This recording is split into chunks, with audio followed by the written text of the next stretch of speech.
Boker Tov, Shalom tout le monde, Shalom à tous et à toutes, Baruch Hashem. Merci pour le souhait de Mazal Tov, pour le shiur.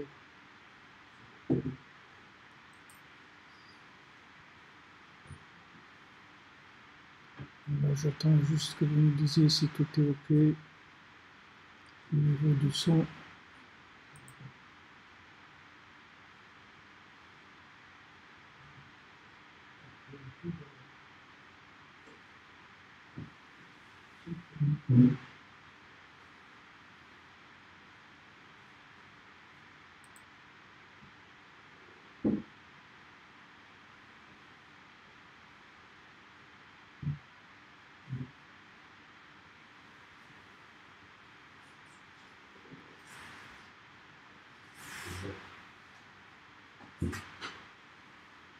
Le son c'est pas bon.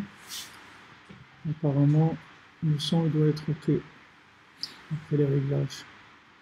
Maintenant, s'il y a un problème, on essaye de changer.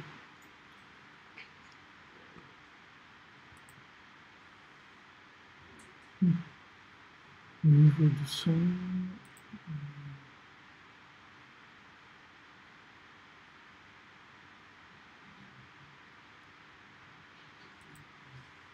c'est pas ça. Il faut monter un peu le son.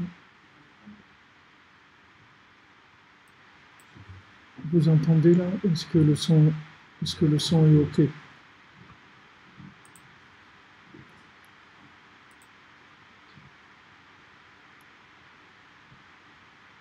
Le son est ok, je peux augmenter un peu le niveau du son.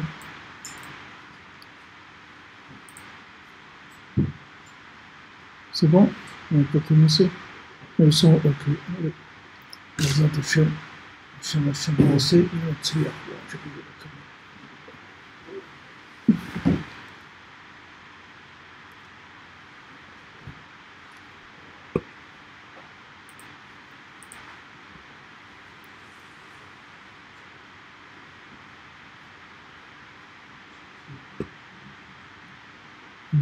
chose qui est...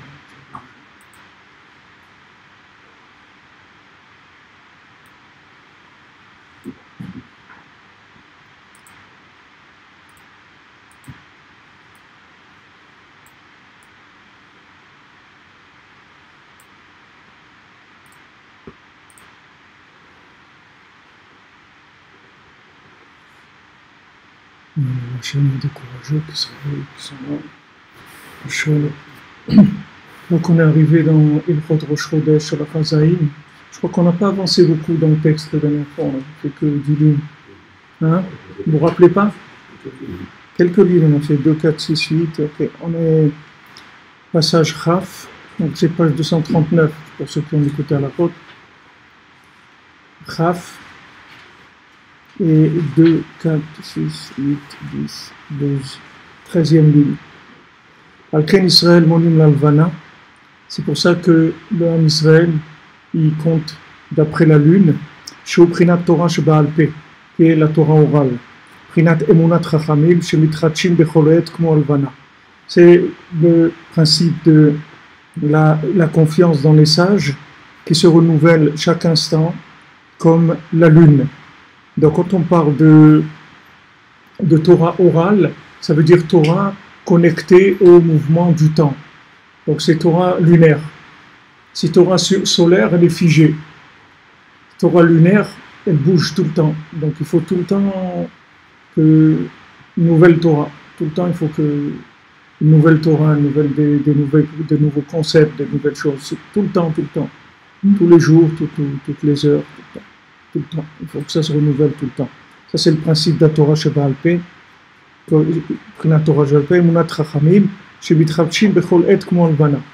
d'où on peut avoir ces enseignements nouveaux, c'est par le fait qu'on a confiance dans les tzadikim, qu'ils se renouvellent comme la lune. Comme Rabbeinu l'a dit, moi je suis Nachan Novea Mekor Chochma. C'est-à-dire je suis une source de sagesse.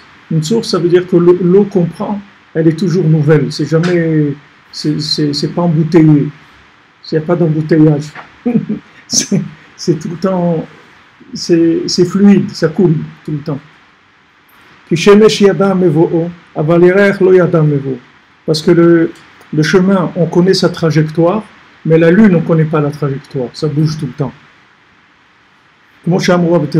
Comme ils ont dit nos sages,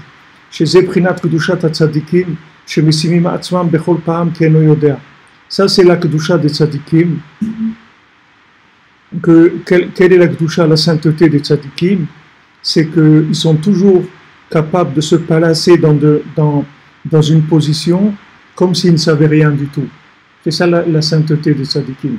C'est-à-dire que on a vu dans la Torah 51 qu'on parle de pureté, on parle d'impureté, on parle de sainteté. D'accord. Maintenant, le monde de la pureté et de l'impureté, c'est le monde de la connaissance. Maintenant, le monde de la sainteté, c'est le monde du flux divin. Donc, il n'y a plus de connaissance. On ne parle plus de connaissance. On parle de connexion à l'infini. Et qu'est-ce qui empêche de se connecter à l'infini? C'est la connaissance. Puisque la connaissance, ça fait rentrer dans des choses tout de suite qui se figent. Il n'y a rien de plus figé que la connaissance. C'est pour ça qu'Hachem il a dit à Adam Arishon, quand tu vas manger de cet arbre-là, si tu vas mourir. C'est-à-dire tu vas vivre avec des connaissances. Même assez, tu vas devenir un robot. Tu es un robot. C'est-à-dire un disque dur avec des données. Et voilà, on t'a formaté comme ça, et tu tournes, c'est tout. Il y a un modèle. Quel genre de modèle tu es? Tu es un modèle de quoi? Modèle comme ça, un modèle ingénieur, un modèle cool, un modèle quartier latin, un modèle quoi? C'est un modèle de quoi? Chassidique Cook, chassidique Breslev Cook, Rabat Cook, des modèles, c'est des modèles, des formatages. Alors ces gens-là, ils ont une façon de penser, de s'habiller, de rigoler, de parler, de comprendre la Torah. Et il y a quelqu'un qui n'a pas tout ça. Mais des tzadikim qui n'ont pas tout ça. Que eux, ils sont en live avec l'autre monde. Ils sont en live complètement. Alors maintenant, si tu es dans l'ignorance totale, tu ne vas pas arriver à être en live parce que tu ne vas pas avoir les outils de connexion. Alors la chorma, c'est d'étudier la Torah sans la connaître. C'est-à-dire tu étudies, mais tu ne sais rien. C'est très difficile à faire. Parce qu'il faut que tu apprennes, et quand tu apprends, tu es sérieux, tu apprends vraiment. Tu rentres dans le texte, tu rentres toute ton énergie, toute ta matière grise pour apprendre. Et quand tu finis donc tes heures d'études, il faut que tu évacues tout. Il faut que tu jettes tout ça. Parce que si tu gardes les choses, alors ça va te faire un problème. C'est un problème parce que tu vas tourner après sur ce que tu as appris. Alors quelqu'un va te dire, mais attends, ce que j'ai appris c'est de la Torah. Ça s'appelle Da'at Torah. C'est de la Torah ce que j'ai appris. D'accord, mais c'est de la Torah solaire, c'est pas de la Torah lunaire. La Torah, si tu veux, lunaire, elle est la projection de la Torah solaire sur la réalité. C'est-à-dire la projection de la connaissance sur la réalité. Lorsque la connaissance, elle arrive à agir, à mettre de l'énergie sur la réalité, alors c'est ça la Torah. C'est ça la Torah. C'est la Torah Sheba'al Peh. Donc les tzadikim, pourquoi ils sont kadosh? Parce que les tzadikim, ils ne vivent pas avec l'énergie cérébrale. Les tzadikim, ils vivent avec Tikkun Abrit, avec l'énergie de l'alliance. Et l'énergie de l'alliance, ça veut dire que tu es connecté à l'infini. Donc cette connexion à l'infini, c'est elle qui va t'alimenter. C'est pas la connaissance. La connaissance, elle n'a aucune valeur. C'est bon, on suit. Finalement, ils ont quand même eu besoin de leur connaissance solaire pour accéder à la connaissance humaine. Oui. Donc c'est un tremplin, mais c'est pas un effort. Mais c'est très fin. C'est-à-dire c'est très très fin parce que il faut que tu gardes assez pour que ça puisse éclairer la lune, parce que sinon la lune va être obscure. Donc il faut que tu en gardes assez pour que tu puisses éclairer la lune, mais que pour éclairer la lune, c'est tout. Pas plus que ça. Juste parce que il y a le soleil, le fusée. Ça marche en Facebook, tu peux vérifier. Tu n'as rien? Ouais. D'où tu sais? Ah, tu regardais? Regarde. Regarde maintenant si tu peux, parce que ici je vois que c'est un peu figé. Qu'est-ce que tu dis, Philippe? Le solaire. Merci. Ensuite, il y a la lumière. Donc, il y a encore une étape. Répète. Il y a le solaire. Ouais. Il y a les lumières. Et les lumières, c'est une lumière. Ils sont même encore relatifs. Non, si tu veux, le solaire et le lunaire, c'est deux aspects de la Torah. C'est deux aspects de la Torah. Maintenant, ce qui est difficile, c'est d'être complètement dans la réalité, c'est-à-dire d'être entièrement féminin, avec une lumière masculine. C'est ça qui est le plus dur. Parce que dès que tu passes dans le masculin, tu peux dévier vers l'ego. Dès que tu dévies vers l'ego, c'est fini. C'est-à-dire que tu ne peux plus aller vers la lune. Parce que tu rentrais dans un système dans un bug, si tu veux. Tu tournes en rond. Tu tournes en rond sur toi-même, c'est-à-dire que tu t'alimentes toi-même. Donc déjà, tu dois utiliser ta connaissance tout de suite pour éclairer quelque chose. Quelqu'un, une situation, la vie, ce que tu veux. C'est-à-dire que tu dois utiliser ta connaissance directement, il faut qu'elle soit liée avec de la pratique. C'est-à-dire que tu es en tête que tu vas agir avec ça. C'est ce que je vous dis tout le temps, c'est-à-dire avant d'apprendre un métier, il faut être, c'est-à-dire avant d'apprendre la médecine, il faut être médecin d'abord. Parce que si tu n'es pas médecin, ça ne sert à rien d'apprendre la médecine. À quoi ça va te servir la médecine? Il faut que tu vérifies d'abord que tu es un médecin dans le lunaire, et une fois que tu as vérifié, alors tu vas dans le solaire et tu choisis la médecine. Donc il faut que tu saches qui tu es avant que tu commences à apprendre. Il ne faut pas que c'est ce que tu apprends qui va te rendre... comme on dit, la situation qui fait le larron. C'est-à-dire qu'il ne faut pas que ce soit... Hein? L'occasion qui fait le larron. Ouais. Il ne faut pas que ce soit... Il faut faire attention de comment tu fonctionnes. C'est-à-dire, nous, quand on parle comme ça a l'air un petit peu bizarre. Mais bien mettre le monde, le vrai monde, c'est comme ça qu'il fonctionne. C'est-à-dire, le monde qu'Hachem il a créé, c'est comme ça qu'il fonctionne. D'abord, tu vis, après, tu comprends. Na'aseh venishma. D'abord, tu fais, et après, tu vas apprendre. Tu vas apprendre ce que tu fais. Pas tu vas faire ce que tu as appris. Le contraire, tu vas apprendre ce que tu fais. Et là, tu ne peux pas te tromper, parce que tu le fais. Donc, tu vas aller directement comme on dit, aux choses qui sont intéressantes par rapport à tes applications, parce que tu connais tes besoins exactement. Et par rapport à ces besoins, tu vas chercher de la hokma, de la sagesse, de la connaissance par rapport à tes besoins. Tu ne vas pas te perdre dans des trucs de salon, dans des trucs intellectuels. Alors ça, c'est les tzadikim, eux, c'est chez eux qu'on peut apprendre ça. Parce que eux, c'est leur travail tout le temps. Bien qu'ils aient des connaissances en Torah qui sont énormes par rapport à la connaissance stable de la Torah, ils connaissent toute la Torah. Mais cette connaissance chez eux, c'est pas une connaissance existentielle, si tu veux. C'est une connaissance qui est une base d'éclairage dans la réalité. Alors ils vont, si tu veux, ils sont toujours en train de scanner la réalité Et par rapport au résultat des scanners, ça va puiser dans la Torah les éléments. Tu vois tout le temps comme ça. Le scan il passe et ça va prendre un passouk ici, une Gemara là-bas, un Zohar là-bas, un truc là-bas, tac, tac. Et la Torah elle descend dans le.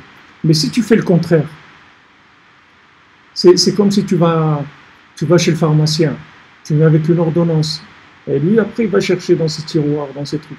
Mais si tu viens chez lui, il va essayer de te vendre les trucs qu'il a en stock, il a des trucs, il a de je sais pas quoi, là, de la Morora, ou n'importe quoi qu'il n'a pas vendu depuis des années. Tu viens, il va te la refiler, c'est pas comme ça que ça marche. C'est pas comme, il faut que maintenant, tu viens avec une ordonnance. Et selon l'ordonnance, maintenant on va aller chercher les médicaments, on va te les amener. Donc si maintenant tu connais le besoin de la génération, le besoin de chacun, par rapport aux besoins de chacun, tu vas les tirer dans la Torah, les éléments qu'il faut. Tu vas mettre des priorités. Tu vas dire la priorité, maintenant c'est la prière.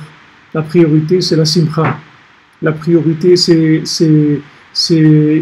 l'Aïd Bodedout, c'est le Shulchan Aruch, c'est Uman Rosh Hashanah, c'est des priorités.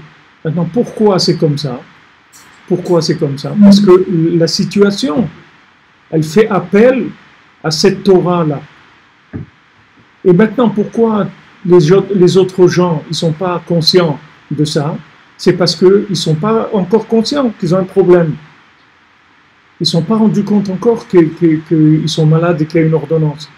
Ils croient qu'ils sont rentrés dans la pharmacie comme s'ils rentraient dans un magasin de bonbons ou de trucs. Ils n'ont pas réalisé que les maaseh, la Torah elle est faite pour traiter des gens qui sont malades. Ils sont malades de quoi? De l'ignorance d'Hachem. Ils ne connaissent pas Hachem. Donc ils veulent trouver Hachem. Donc ça fait il faut que tu saches que tu as besoin d'une connaissance, mais d'une connaissance qui est adaptée à ton vécu. Totalement. C'est-à-dire que cette connaissance, elle est complètement soumise au vécu. Elle est au service du vécu.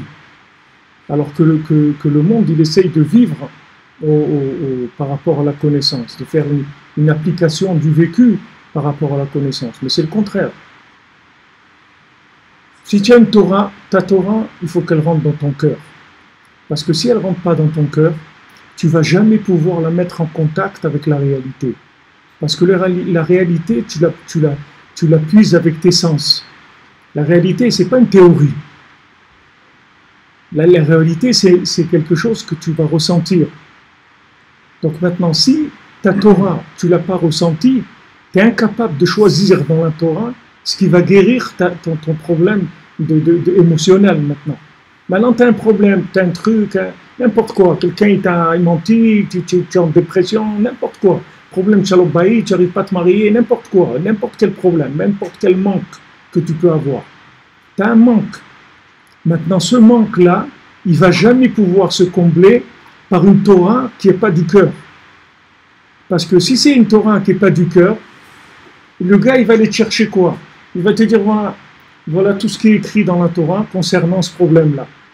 Mais moi, je n'ai pas besoin de tout ce qui est écrit. Donne-moi juste, je n'ai pas besoin de toute la pharmacie. Donne-moi juste un truc qui me soigne, c'est tout. J'ai pas besoin. Au contraire, tu vas me donner des trucs, tu vas m'emmener, je ne sais pas ce que tu vas faire de moi. Donne-moi un truc qui marche, c'est tout. Je n'ai pas besoin de tout ça. Alors, celui qui a une Torah de cœur, qui a une Torah qui est vivante dans son cœur, alors elle est tout le temps adaptée au mouvement de situation. Dès qu'il y a un besoin, on va puiser dans la Torah, voilà l'élément qu'il te faut. Alors il y a des grands axes généraux par rapport à la génération. Rabbeinu te dit, voilà, sache que maintenant, vous allez dans une période où toute l'épreuve, ça va être le découragement. C'est ça l'épreuve du monde. Sachez que l'épreuve du monde, c'est le découragement. Ok, Rabbeinu, il a dit ça il y a plus de 200 ans. Maintenant, tu vois que les médicaments qui sont le plus consommés dans le monde, c'est les antidépresseurs. C'est ça ce qui vend le plus dans le monde. Ok, donc Rabbeinu, il a mis en place déjà, Rabbeinu, il savait où le monde allait. Donc il a donné les outils. Il a dit, voilà les amis, tout ce qui va vous décourager, vous le balancez. Parce que c'est hyper dangereux. Hyper dangereux. Même si c'est un peu vrai, Tu dis non, non, c'est pas vrai. Ouais, mais tu fais des trucs tordus, tout. Non, non, non, je fais pas des trucs tordus. Comment il faut être quand même réaliste. Non, non, non. Réaliste pourquoi? Pour crever? C'est ça réaliste? Non, non, non, je veux pas. Cette réalité, elle m'intéresse pas. Je veux pas. Je veux pas être réaliste. Je veux me mentir. Je veux mentir, mais je continue à rouler. Et quand j'arriverai à un moment où j'aurai assez de maturité pour pouvoir démouler le gâteau, je démoulerai le gâteau. Mais pour l'instant, je ne veux pas. Je ne veux pas regarder ce qu'il y a dans le coffre. Ça ne m'intéresse pas. Ouais, mais regarde, il faut que tu t'arranges. Faut pas que... D'abord, la priorité, c'est que je dois vivre. Ça, c'est la priorité. Que je dois avoir envie de vivre et que je dois être sa mère. Que je dois être joyeux. Toujours Rabbi Nathan, vous verrez dans l'Imla Troufa, ceux qui ont le souffle d'étudier à l'Imla Troufa, vous verrez qu'à la fin des lettres, une fois qu'il a fait tout un discours à son fils en lui parlant de il faut arranger ça, faire pas comme. À la fin, il dit mais au-dessus de tout ce que je t'ai dit, Yod Besimcha. Ça, c'est au-dessus de tout ce que je t'ai dit là. C'est que tu sois joyeux.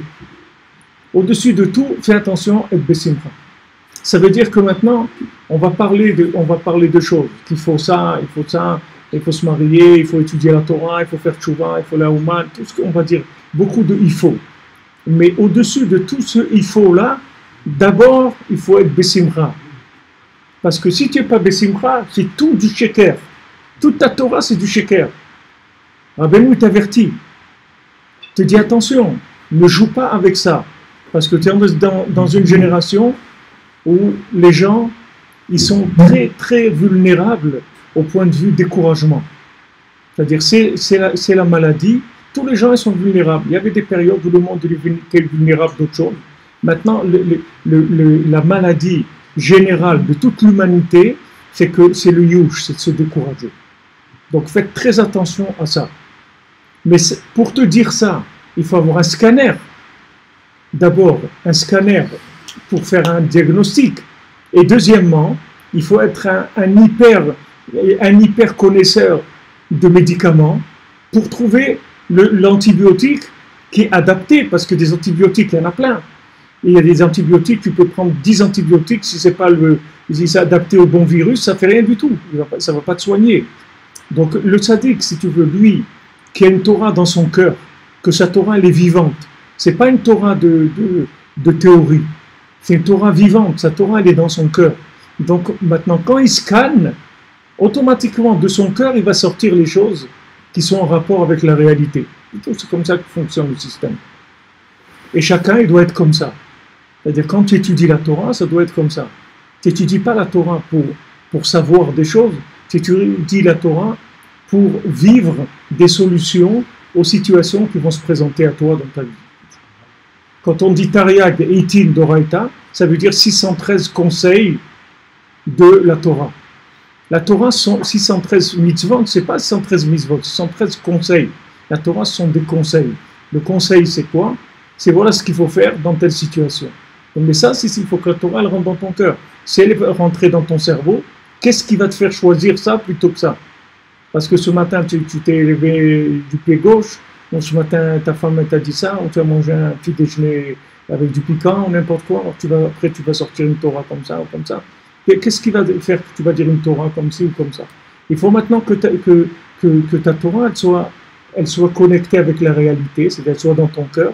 Et dans la réalité, tout de suite, tu vas aller choisir le médicament qu'il faut, tu vas le livrer, c'est tout. Si c'est pour toi, pour ta famille, ou pour tes élèves, ou tout ce que tu dois faire. Oui, qu'est-ce que vous voulez demander?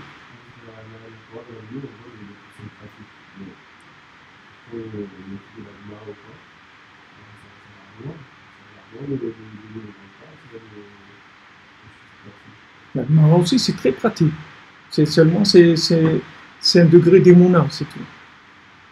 Si tu veux que la Gemara, elle soit actuelle, comme l'Avdil, le journal, il faut que tu aies de la émouna trachamim. Pourquoi la Gemara, elle ne te parle pas?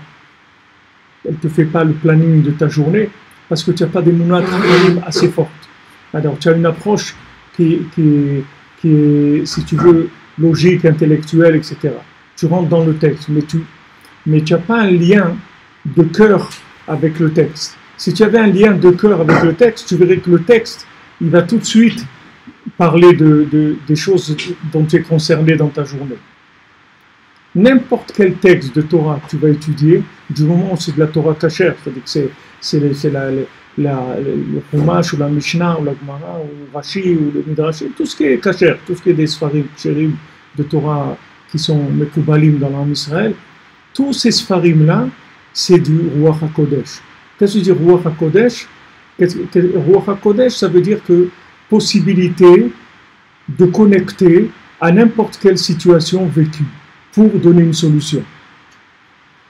Maintenant, peu importe dans la logique, qu'est-ce que tu es en train d'étudier. Tu peux étudier par exemple les Ilchot Ribit dans le Shulchan Aruch, et tu vas rentrer, tu vas étudier les halachot bien, et ces halachot Ribit, elles vont te résoudre ton problème, que tu dois passer le permis aujourd'hui, et maintenant comment tu vas faire, comment tu dois te comporter, etc.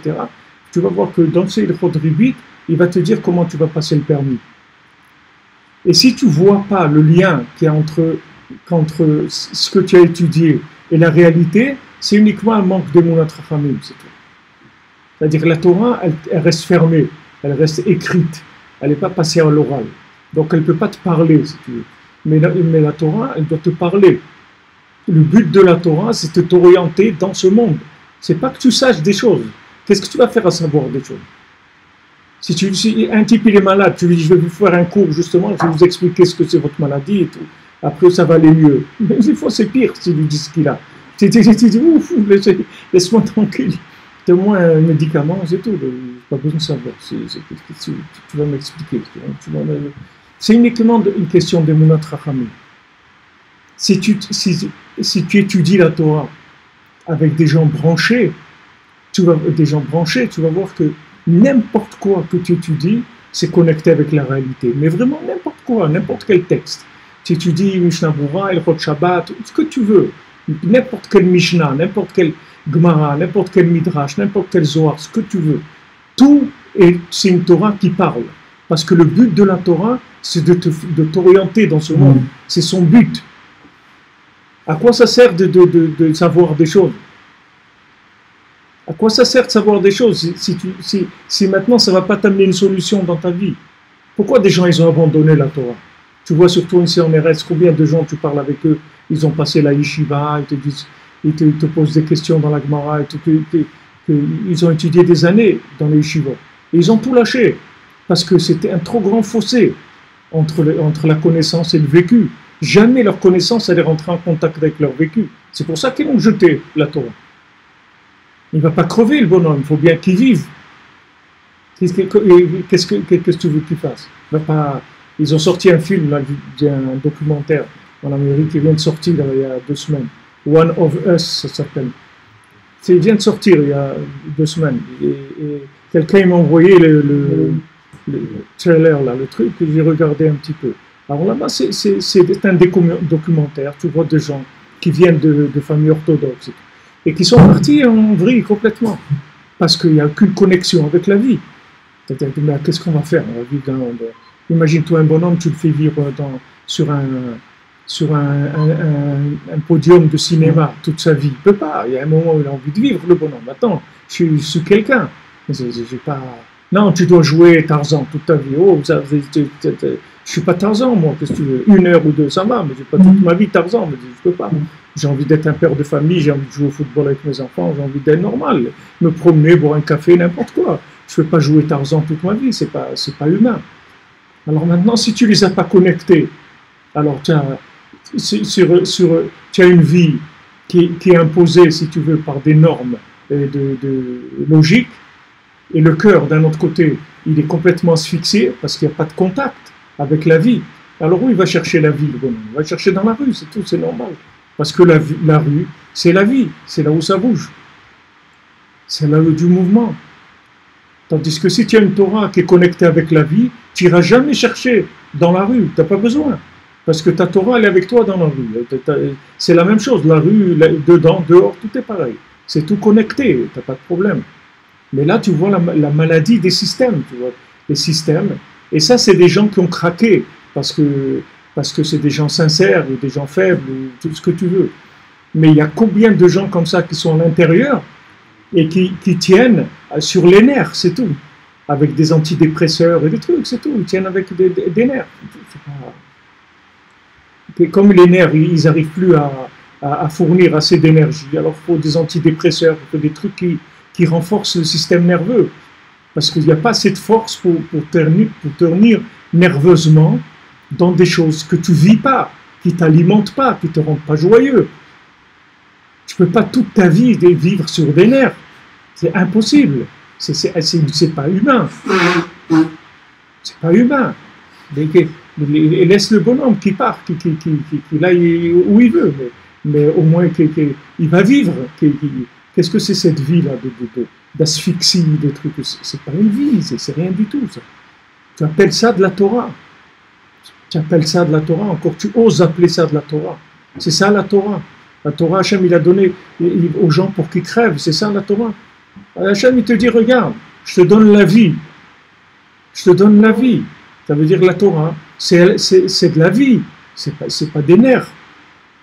La Torah, c'est de la joie, c'est de l'amour, c'est de l'affection, c'est de l'amitié, c'est de la bonne entente, c'est de se sentir bien dans sa peau, de se sentir connecté dans des choses extraordinaires.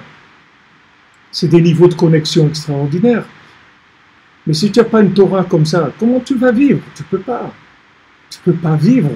Aujourd'hui, les gens, ils ont besoin d'affection, ils ont besoin de connexion, ils ont besoin de se sentir aimés, de se sentir... Mais où tu vas trouver ça? Où tu vas trouver ça? Dans des gens qui vont te dire, non, il faut, pourquoi il faut? Il faut quoi? Il faut rien dire, il faut crever, c'est ça la Torah. C'est un truc qui ne marche pas. Alors, tout ça, pourquoi? Parce que les gens, ils ont pris la Torah sans le traducteur, sans le traducteur de réalité, c'est-à-dire que le tzaddik, que lui, il ne fait que ça.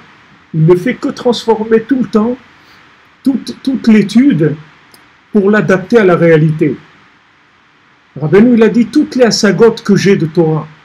Et pourtant, Rabbeinu, les asagot qu'il est dans la Torah, Rabbeinu dit il n'y a aucun Ben Adam sur terre, aucun tzaddik sur terre qui a compris la Torah comme Rabbeinu l'a compris. La Torah de Rabbeinu, elle est au-dessus de tout ce qui a été compris dans le monde, que ce soit la Kabbalah ou le Zohar ou n'importe quoi. La Torah de Rabbeinu, elle est au-dessus de tout ça. Et pourtant, Rabbeinu, il a dit tout cet enseignement-là que j'apprends, tout ce que je monte en haut et je comprends, c'est rien par rapport à un juif que je peux aider sur terre à le faire avancer. Tout mon but, c'est ça. Sinon, à quoi ça sert? Tu apprends la médecine, tu n'as jamais soigné quelqu'un dans ta vie. Alors, qu'est-ce qu'on a? Oh, c'est beau, il y a des diplômes qui sont collés et tout, et maintenant, tu n'as jamais soigné personne. Qu'est-ce qu'on a fait avec ta médecine? Au contraire, ils vont t'attaquer au tribunal, ils vont dire rembourse toutes les bourses qu'on t'a données, et trucs et tout. Tu ne fais rien avec ton métier. Mais on investit sur toi pour que tu fasses quelque chose. Là, tu ne fais rien avec ça. On a besoin que tu fasses quelque chose. Eh ben voilà, Rabbeinu te dit, Tfila, Torah et Tfila. Rabbeinu te dit, il faut que tu pries avant, il faut que tu pries pendant, et il faut que tu pries après. Je vous l'ai dit, moi, Bezat Hashem, je n'ai pas fait Youch, mais si je fais une yeshiva, dans la yeshiva, je vais imposer aux gens le rov du Zman, de la prière. On va faire 3 heures de prière, 2 heures d'études et 3 heures de prière. C'est ça pour la commission. Quand on lit un texte, on lit une application pratique et un conseil. Quel que soit le texte qu'on lit, je dis que la seule moyen pour pouvoir faire ça, et pour vivre donc, et c'est ça la notion. La tfila, avec la tfila, tu te connectes. Tfila la khayel chayai. La tfila Hashem, c'est ma vie. Tu ne peux pas rester devant un texte qui n'a aucun rapport avec les réalités, mais tu deviens dingue après. Après, tu deviens complètement taré. Tu apprends des choses qui sont pas vraies. Dans la réalité, tu ne les vis pas. C'est pas. Il y a des gens comme ça dans le monde qui aiment apprendre, je sais pas, la vie des civilisations aztèques ou n'importe quoi. Il n'y a plus rien dans le monde.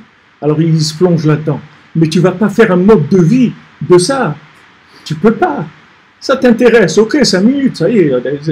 Ok, on a fait les diapositives, on a fait le film, c'est sympa. Maintenant, on va aller manger un burger. Oublie-moi. Tu comprends? Tu ne peux pas vivre, tu ne peux pas étudier, investir ton temps et ton sérieux et tout dans quelque chose qui n'a aucun rapport avec la réalité. C'est insupportable. Après, tu dis les gens, celui-là il est bien, l'autre il n'est pas bien. Il n'y a personne qui n'est pas bien. Tout le monde est bien. Mais seulement il faut les connecter. Il faut que tu lui montres que le texte, il parle de lui, que le texte, il parle de sa vie. Pour pouvoir le voir, il faut de la connexion tzaddik, il faut la tfila, et il faut que le gars qui t'enseigne, il soit connecté.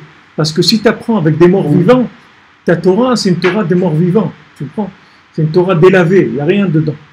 Si tu vois un bonhomme que lui-même, il est en train de vivre, il est avec les machines, tu comprends, pour vivre, parce qu'il est mort déjà. Cliniquement, il est mort, le bonhomme. Mais il a 15 machines pour se forcer à rester en vie. Si tu vois ça, ça ne va pas te donner envie du tout d'apprendre la Torah. Et cette Torah ne va pas rentrer dans ton cœur. Cette Torah, je vous l'ai dit plusieurs fois, il y a une halakha, que si une communauté doit choisir un rave, mais tu as un rave qui a du cœur, c'est-à-dire qui connaît une Gemara avec du cœur, c'est-à-dire il la vit. Et un autre rave, il connaît tout le chasse, mais il ne le vit pas. Tu dois choisir le rave qui ne connaît rien qu'une Gemara. Pourtant, ça va te causer des problèmes, parce que quand tu vas avoir des shélotes dans certains domaines, il ne connaît pas bien, parce qu'il ne connaît rien qu'une Gemara. Mais on préfère que tu aies des problèmes dans d'autres choses, mais qu'au moins tu aies goûté à la Torah dans un domaine. Au moins ce domaine-là, tu as goûté à la Torah, plutôt d'avoir une Torah de mort qui présente la Torah comme tu vois un bonhomme qui est complètement asphyxié. Comment ça va te donner envie de vivre la Torah? Ça éloigne de la Torah, au contraire. Ça ne donne pas envie d'étudier la Torah. Il faut que la Torah elle éveille en toi une sensation d'être réel. D'être réel, c'est-à-dire que ça se vit la Torah. La Torah, ça ne se comprend pas, ça se vit. Même si tu as compris des choses, mais tu es juste dans la première étape. Tant que tu n'as pas trouvé l'application, tu n'as rien fait encore. Alors les sadikim, comment ils font? Le fait qu'ils annulent la connaissance, ça les empêche de tomber dans ce plan-là. Dans ce plan de commencer à brasser des connaissances. Dès qu'ils apprennent quelque chose, ils le jettent en tant que matière grise, si tu veux. Ils stockent l'information, mais c'est tout. Ils ne l'utilisent pas. Ils ne l'utiliseront que s'ils le trouvent dans la réalité. Comme je vous ai dit beaucoup de fois, c'est pour ça que Rabbeinu, jamais il a dit quelque chose qui n'était pas dans la réalité d'abord. Rabbeinu faisait à l'envers. D'abord, il y avait un appel d'en bas, et après, il prenait sa Torah et la connectait. La Torah, elle était là. Elle attendait. Combien de fois Rabbeinu l'a dit? Je suis impatient de connaître la suite. Par exemple, des 7 mendiants. Rabbeinu les a racontés plusieurs fois. Alors Rabbeinu dit, je suis impatient de connaître la suite. Il dit, comment tu es impatient de connaître la suite? Mais c'est toi qui vas nous l'enseigner. Non, non, non. Attendez, c'est pas comme ça. Ça marche pas comme ça. Parce que tant qu'il n'y a pas un appel en bas, il n'y a pas de Torah. On ne peut pas. Qu'est-ce qu'on va mettre une Torah? De quoi? Qu'est-ce qu'on va faire avec cette Torah? Alors tu sais, nous, on n'a rien fait avec ça. Alors les gens, ils s'enferment dans des systèmes, et après, quand ils ont des problèmes à résoudre, qui sont des problèmes aujourd'hui, santé, parnassa, shalom bayit, éducation des enfants, rapport avec les autres et tout, c'est là où tu as besoin de la Torah. Là, tu as besoin d'être armé, il faut que tu aies des conseils, comment on fait? Comment on fait pour vivre ces choses-là? C'est bien beau que tu sais des choses, mais nous, qu'est-ce qu'on fait après les maasés avec ça? C'est ça le but, oui, on est là pour vivre la Torah, on est là pour vivre d'abord, et vivre avec Hachem. Qu'est-ce qu'on veut? Que notre vie soit avec Hachem, pas de commettre des choses qu'on ne fait rien avec, des stocks d'informations. Mais qu'est-ce que tu veux que j'en fasse? Regardez ce qu'on a appris à l'école, combien de choses on nous a appris qui ne nous ont jamais servi à rien dans notre vie. Jamais servi à rien. Combien d'heures de devoirs et des trucs. Et tu as eu peur que tu vas peut-être rater, que tu ne sais pas. Et tout ça pour rien. On t'a pris ton temps, ton énergie, ton cerveau pour des bêtises. Des bêtises. Ça t'a servi à rien. Regarde un gars, chacun dans son métier aujourd'hui, il utilise de ce qu'il a appris. Qu'est-ce qu'il utilise de ce qu'il a appris? Souvent, on va remettre en question le système scolaire tel qu'il est établi aujourd'hui. Souvent, ce qui est professeur, c'est pas souvent les constructeurs, mais l'inverse. Alors, comment il faudra uniformer, comment il faudra faire une école adaptée à chaque enfant, parce que chaque enfant est différent. Il va avoir des aptitudes aux mathématiques, d'autres aux sciences, etc. Comment il faudra alors changer de système? Le système, si tu veux, au lieu de commencer, de te rendre compte que le gars, il est mécano et tout à l'âge de 18 ans, il faut que à l'âge de 3 ans, tu dois savoir que s'il est manuel ou intellectuel, déjà, ça se voit, un petit enfant. Il y a des enfants qui aiment jouer avec des tournevis et ils ont des trucs, et il y a des enfants qui sont plus créatifs. Il faut que tu vois à qui tu as affaire. Et par rapport à ça, tu l'orientes. Par rapport à ça, la Torah te dit, regarde le chemin de ton enfant et éduque-le par rapport à ce qu'il est, par rapport à son chemin à lui. Mais la société, elle ne fait pas comme ça. La société, elle n'a pas beaucoup de formules. Elle n'a pas beaucoup de formules. Elle dit, voilà le système, ça, ou ça, ou ça, c'est tout. Voilà, tu rentres là, ou là, ou tu es un pauvre type, tu vas être mécano, ou tu es un HEC, ou l'ENA, ou des trucs, ou physicien, ou laboratoire. Il n'y a pas beaucoup de possibilités. La Torah, elle a toutes les possibilités. C'est la vie. Et tout. Va où tu veux, la Torah, elle est avec toi. Hachem, il est avec toi. Va où tu veux. Tu t'es trompé, c'est pas grave, tu vas te reprendre. C'est pas grave. Hachem, il est avec toi tout le temps. Mais dans le système, si tu t'es trompé et que tu te rends compte à l'âge de 40 ans que tu t'es trompé, tu ne peux pas apprendre un autre métier, c'est fini. 40 ans, tu ne vas pas apprendre un autre métier. Si tu es médecin, tu ne vas pas devenir architecte à 40 ans. C'est bon. Tu n'as plus la tête pour apprendre un métier. Plus. Donc, vous conseillez de mettre les enfants que dans des écoles de Torah où il n'y a pas de fraude, où il faut quand même une partie de fraude, et si à partir de quel âge, parce que vraiment la Torah forme complètement. Vous avez quelque chose à y répondre, mais est-ce que donc on n'a pas du tout besoin d'enseigner des mathématiques parce que la Torah forme la logique, forme tout l'esprit, et donc de fait, si mon fils il a besoin à 14 ans de mathématiques, il va ouvrir un livre et il aura, comme il aura été déjà baigné, et il nagera déjà dans l'océan de la Torah, en 4 jours, il apprendra plus de mathématiques que ce qu'on lui a appris depuis l'âge de 4 ans. S'il a une Torah, s'il a une vraie Torah, il n'y aura aucun problème. Oui. S'il a une vraie Torah, il n'y a aucun problème à apprendre.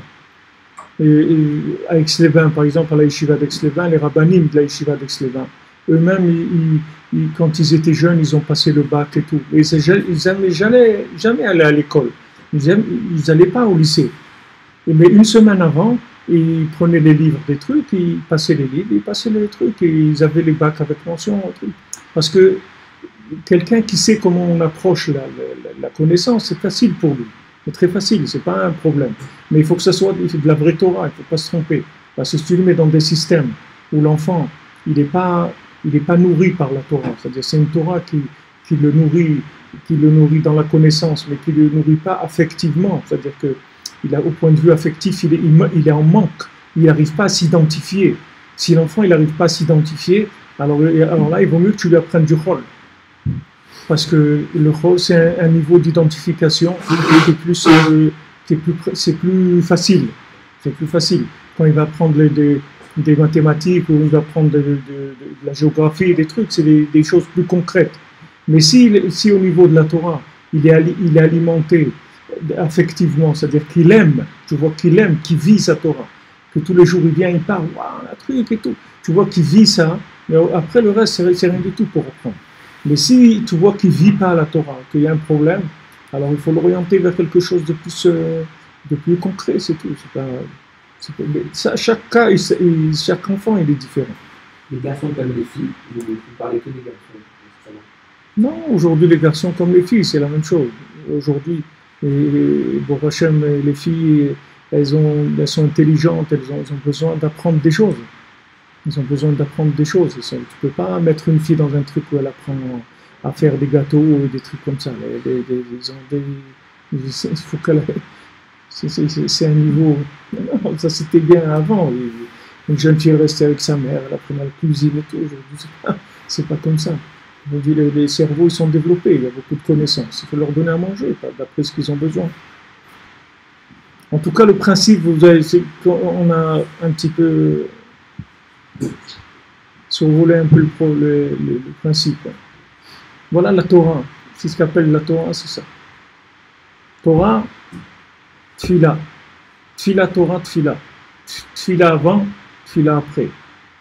De manière à ce que, quand on fait Tfila, c'est-à-dire on fait descendre la chose par terre, c'est la chaîne Nefila, c'est-à-dire tu vas faire descendre dans le concret, ça va t'éliminer automatiquement tous les trucs qui n'étaient pas connectés.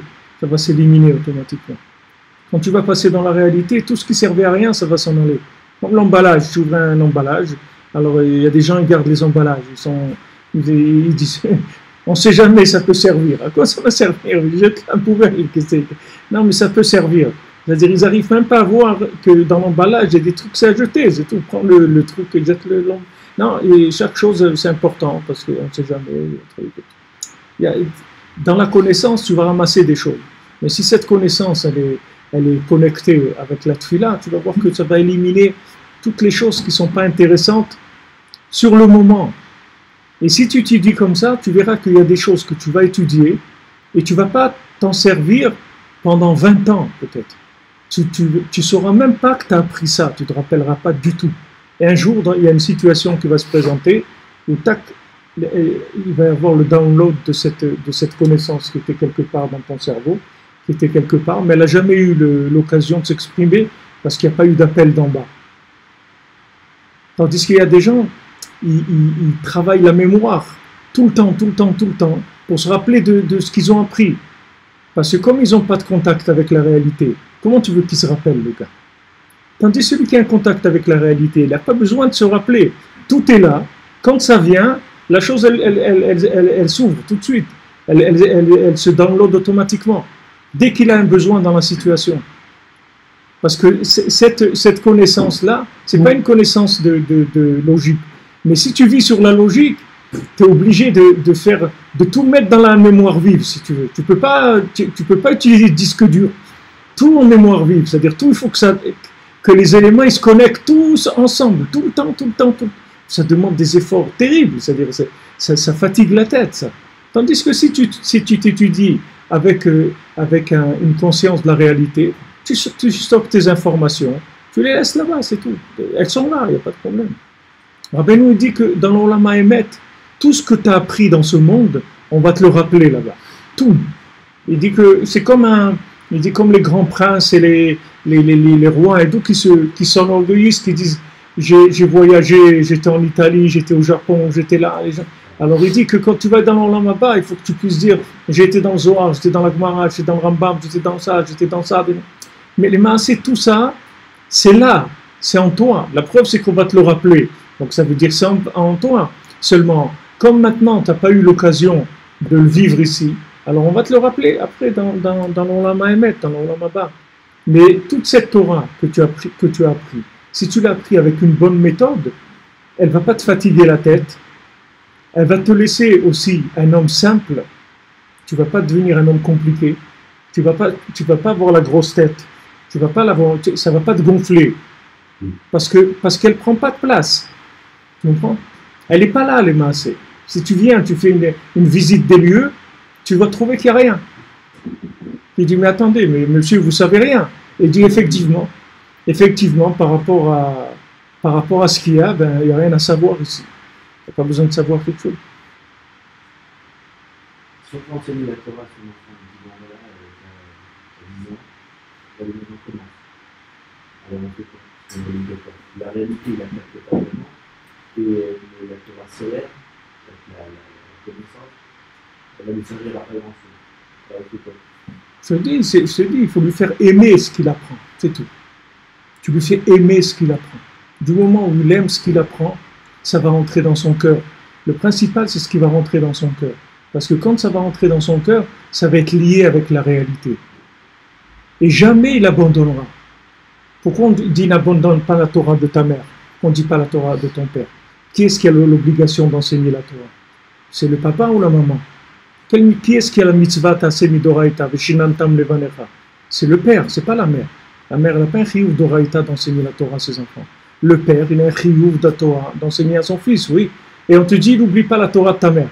Pourquoi tu me parles de ma mère maintenant? C'est mon père qui m'a enseigné la Torah.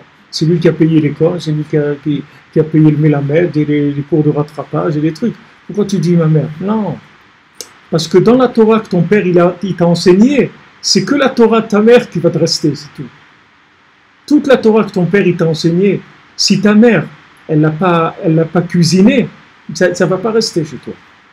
La mère c'est lunaire, si tu veux. Donc si le père il n'a pas fait le billard, il voulait aller il voulait aller en direct, il voulait faire du direct, c'est-à-dire lui et son fils direct, il dit c'est moi qui ne t'occupe pas, moi je lui enseigne la Torah et c'est tout. Ben, l'enfant il ne va pas prendre la Torah du père. L'enfant il prendra toujours la Torah du père qui est passé par la mère, et là il va la prendre. C'est pour ça que la Torah te dit n'oublie pas, ne rejette pas la Torah de ta maman. Parce que la Torah de ta maman, tu ne peux jamais l'enlever de ton cœur. Jamais. Jamais. Jamais tu pourras oublier la Torah de ta maman. La Torah de ton papa, comme c'est rentré, ça va sortir, la même chose. Mais la Torah de ta maman, jamais tu l'oublies. Parce que ta mère, elle t'a rentré dans ton cœur, avec l'amour avec quoi elle t'a rentré, jamais ça part. Et ça fait quoi? C'est que toutes ces connaissances-là, il y a des milliers de choses, des millions de choses que tu vas apprendre. Toutes ces choses-là, elles sont à connecter. Dès qu'il va l'ouverture du réseau, tout de suite ça va sortir. Tout de suite la chose elle va sortir. Et tu vas te rendre compte que tu as appris ça, Et tu vas te rendre compte que tu sais plein de choses. Plein de choses. Parce que tu vas les voir dans la réalité. Mais seulement de la façon dont tu les as apprises, c'est pas une méthode intellectuelle. La méthode intellectuelle, d'abord, elle va te gonfler l'ego, comme je vous ai dit, elle va te rendre une vedette. C'est-à-dire tu vas devenir tu vas gonfler, pas chaud. Parce que ça prend de la place. Et comme tu es toujours en train de recalculer les choses, parce que sinon tu vas les oublier, tu as peur d'oublier. Tu as peur d'oublier, parce que si tu l'oublies, elle est terminée. Mais si maintenant tu es tranquille, c'est-à-dire que tu as rentré la Torah dans ton cœur, d'abord ça prend aucune place. Aucune place. Tu verras ce qui est le plus impressionnant à Breslev, c'est que tu verras la simplicité des gens. C'est-à-dire que tu verras des gens qui étaient mamash des sommités de Torah, des gens qui connaissaient tout. Mais quand tu as affaire à lui humainement, tu vois que c'est un homme simple, que la Torah, elle n'a pas pris de place chez lui, du tout. Elle ne prend pas de place. Tu vois ici à la choule, tu avais Rabbi Yitzhak, il faisait son shiur tous les jours, il faisait un shiur de Mishnayot le matin avant le Netz, et le shiur de Koute Moran entre Mincha Arvit tous les jours, il faisait un shiur de Chaim Moran le mercredi chez lui à la maison. À part ça, il finissait le chasse tous les ans, les Shulchan Aruch tous les ans, le Zohar tous les ans, tous les mois, il finissait le chasse Mishnayot. C'était très grand Talmid Chacham. Mais il nettoyait les toilettes de la choule tous les jours. Tu vois, c'est un problème. C'est-à-dire, c'est pas gênant. C'est pas gênant. Parce que quand tu le vois, c'est-à-dire, la Torah, elle n'a pas pris de place. Elle n'a pris aucune place dans le Ben Adam. Elle est là. Mais elle n'a pris aucune place. Mais pose-lui une question, avant que tu finisses de poser la question, et tu donnes la réponse. N'importe quoi. Dans la vie, des questions importantes sur la parnassa, sur le mariage, sur les enfants, n'importe quoi, demande-lui n'importe quoi, avant que tu finisses de poser ta question et tu donnes la réponse déjà. Et il continue ce qu'il est en train de faire, tu vois. C'est-à-dire ça ne prend pas de place, ça ne gonfle pas. Ça, c'est la Torah lunaire, c'est la Torah de David Ameller, elle est comme ça. Il ne prend pas de place. L'homme, il reste simple. La Torah, il ne faut pas qu'elle rende l'homme compliqué.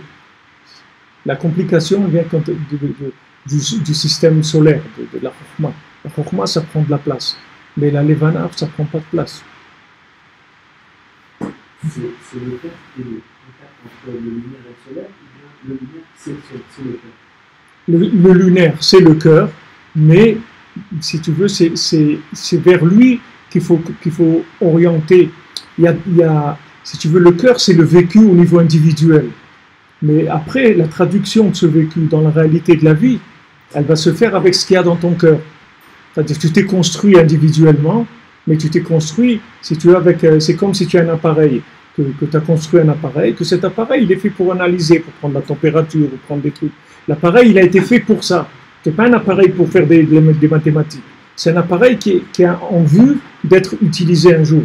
Alors, quand tu fais rentrer la Torah dans le cœur de l'enfant, il n'est pas encore en rapport avec la réalité. Il ne peut pas faire les liens encore. Mais le fait que c'est dans son cœur, d'abord il aime, donc il va avoir une recherche lui-même, il va avoir un plaisir à étudier la Torah. Et quand il va grandir, tu vas voir que tout de suite, il va commencer à faire des liens avec les choses. Et quand un enfant, il te fait des liens avec la réalité, ça veut dire que tu peux être tranquille, ça veut dire que la Torah elle est rentrée dans son cœur. C'est-à-dire s'il commence à faire des rapports, tu vois, entre ce qu'il a entendu, il y a un chidouche, tu vois, c'est-à-dire une situation, il voit qu'il s'est passé quelque chose, il fait un lien avec ce qu'il a paracha ou un truc, alors ça y est, ça veut dire que la Torah, elle vit, qu'elle est interactive, tu vois. C'est pas des connaissances stockées. Donc les tzadikim, c'est leur Kedusha, elle vient de ça, le masque. La Kedusha, elle vient de ça. Parce que du moment où tu vis une Torah et tu la stockes pas en tant que connaissance, ça s'appelle Kedusha. Parce que ça peut pas passer dans le Tamé. C'est plus rapport Tamé-Taor. C'est Kadosh. Kadosh, ça veut dire que c'est connecté à l'infini. C'est pas du tout c'est pas dans le monde qui peut déformer. Ça peut pas se déformer. Parce qu'il n'y a pas de forme. Il n'y a rien. Tu veux attraper la chose, il n'y a rien. Il n'y a rien à attraper. Donc c'est pas déformable. Puisque ça va se manifester quand tu en auras besoin. Sinon, ça ne va pas se manifester.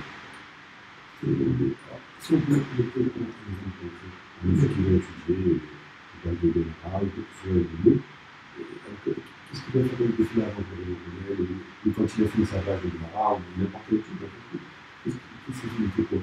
Avant, il a fait quoi? Avant, il a fait quoi? Il a fait une page de X, Y, après, il a fait quoi? Si tu veux, la tfila d'avant, c'est que Akadosh Baruch Hu, il te donne le mérite que tu aies une approche du limoud qui soit une approche connectée, d'accord? C'est-à-dire que ton cœur il soit présent dans ton étude, et après l'étude, il faut que tu pries que tu aies le mérite de vivre ce que tu as étudié, de l'appliquer. Même si tu as l'impression, quand tu as étudié, que tu ne vois pas vraiment un lien réel avec ta vie. Si tu t'habitues à étudier comme ça, tu vas voir qu'à un moment, le réseau il va s'ouvrir. Et quand le réseau s'ouvre dans ta vie, il s'ouvre sur tous les spharim. N'importe quel sefer tu prendras, tu vas voir tout de suite qu'il a un rapport avec la réalité. N'importe quoi que tu vas étudier. Que ce soit du Niglé, du Nistar, de la Kabbalah, de ce que tu veux, n'importe quoi. Tu verras tout de suite, tu vas faire tout de suite des liens. Parce que la Torah, elle est interactive, elle est vivante. La Torah, elle est vivante. Avant, tu dois prier pour avoir la bonne approche de la Torah. Faut que tu te prépares avant, pour pas que tu aies une approche qu'est-ce que ça veut dire l'olishma? Que quelqu'un, il étudie l'olishma.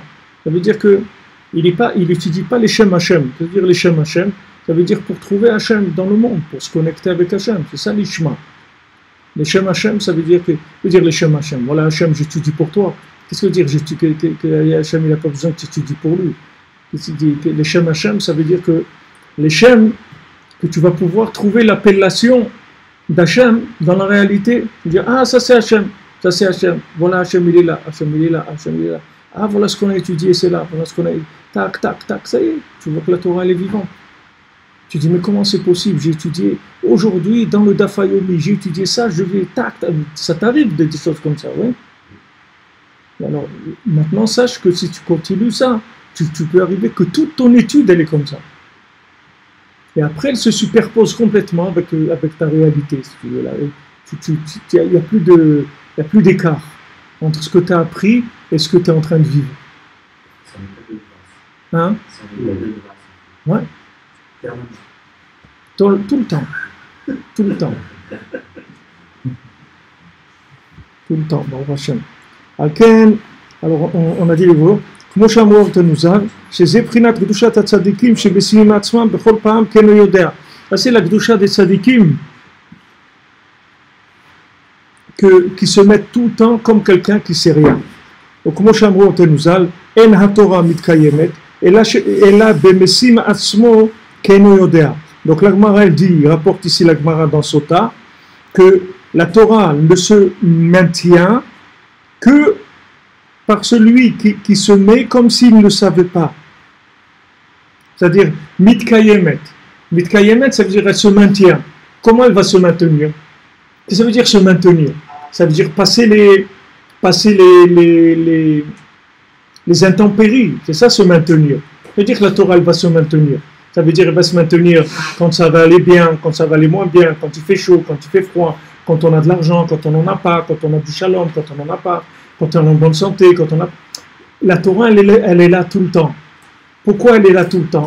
Parce qu'elle danse avec la situation. Elle danse avec la situation. C'est-à-dire qu'elle n'est pas raide. Mais sinon, si elle est raide, elle te dit tu vas là-bas, moi je ne te suis pas, moi je reste là, moi je ne bouge pas. Tu veux, tu viens. Tu veux pas, tu vas où tu veux. Alors que le but de la Torah, c'est pas ça. Le but de la Torah, c'est d'accompagner chacun. Alacha, c'est Alicha, elle vient, elle t'accompagne. Donc la Torah, elle est mitkayemet. Quand on dit la Torah, elle ne se maintient que par celui qui se met comme s'il ne sait rien. Alors tu comprends rien. Tu dis, attends, mais moi je croyais que pour que la Torah elle se maintienne, il faut savoir beaucoup de choses.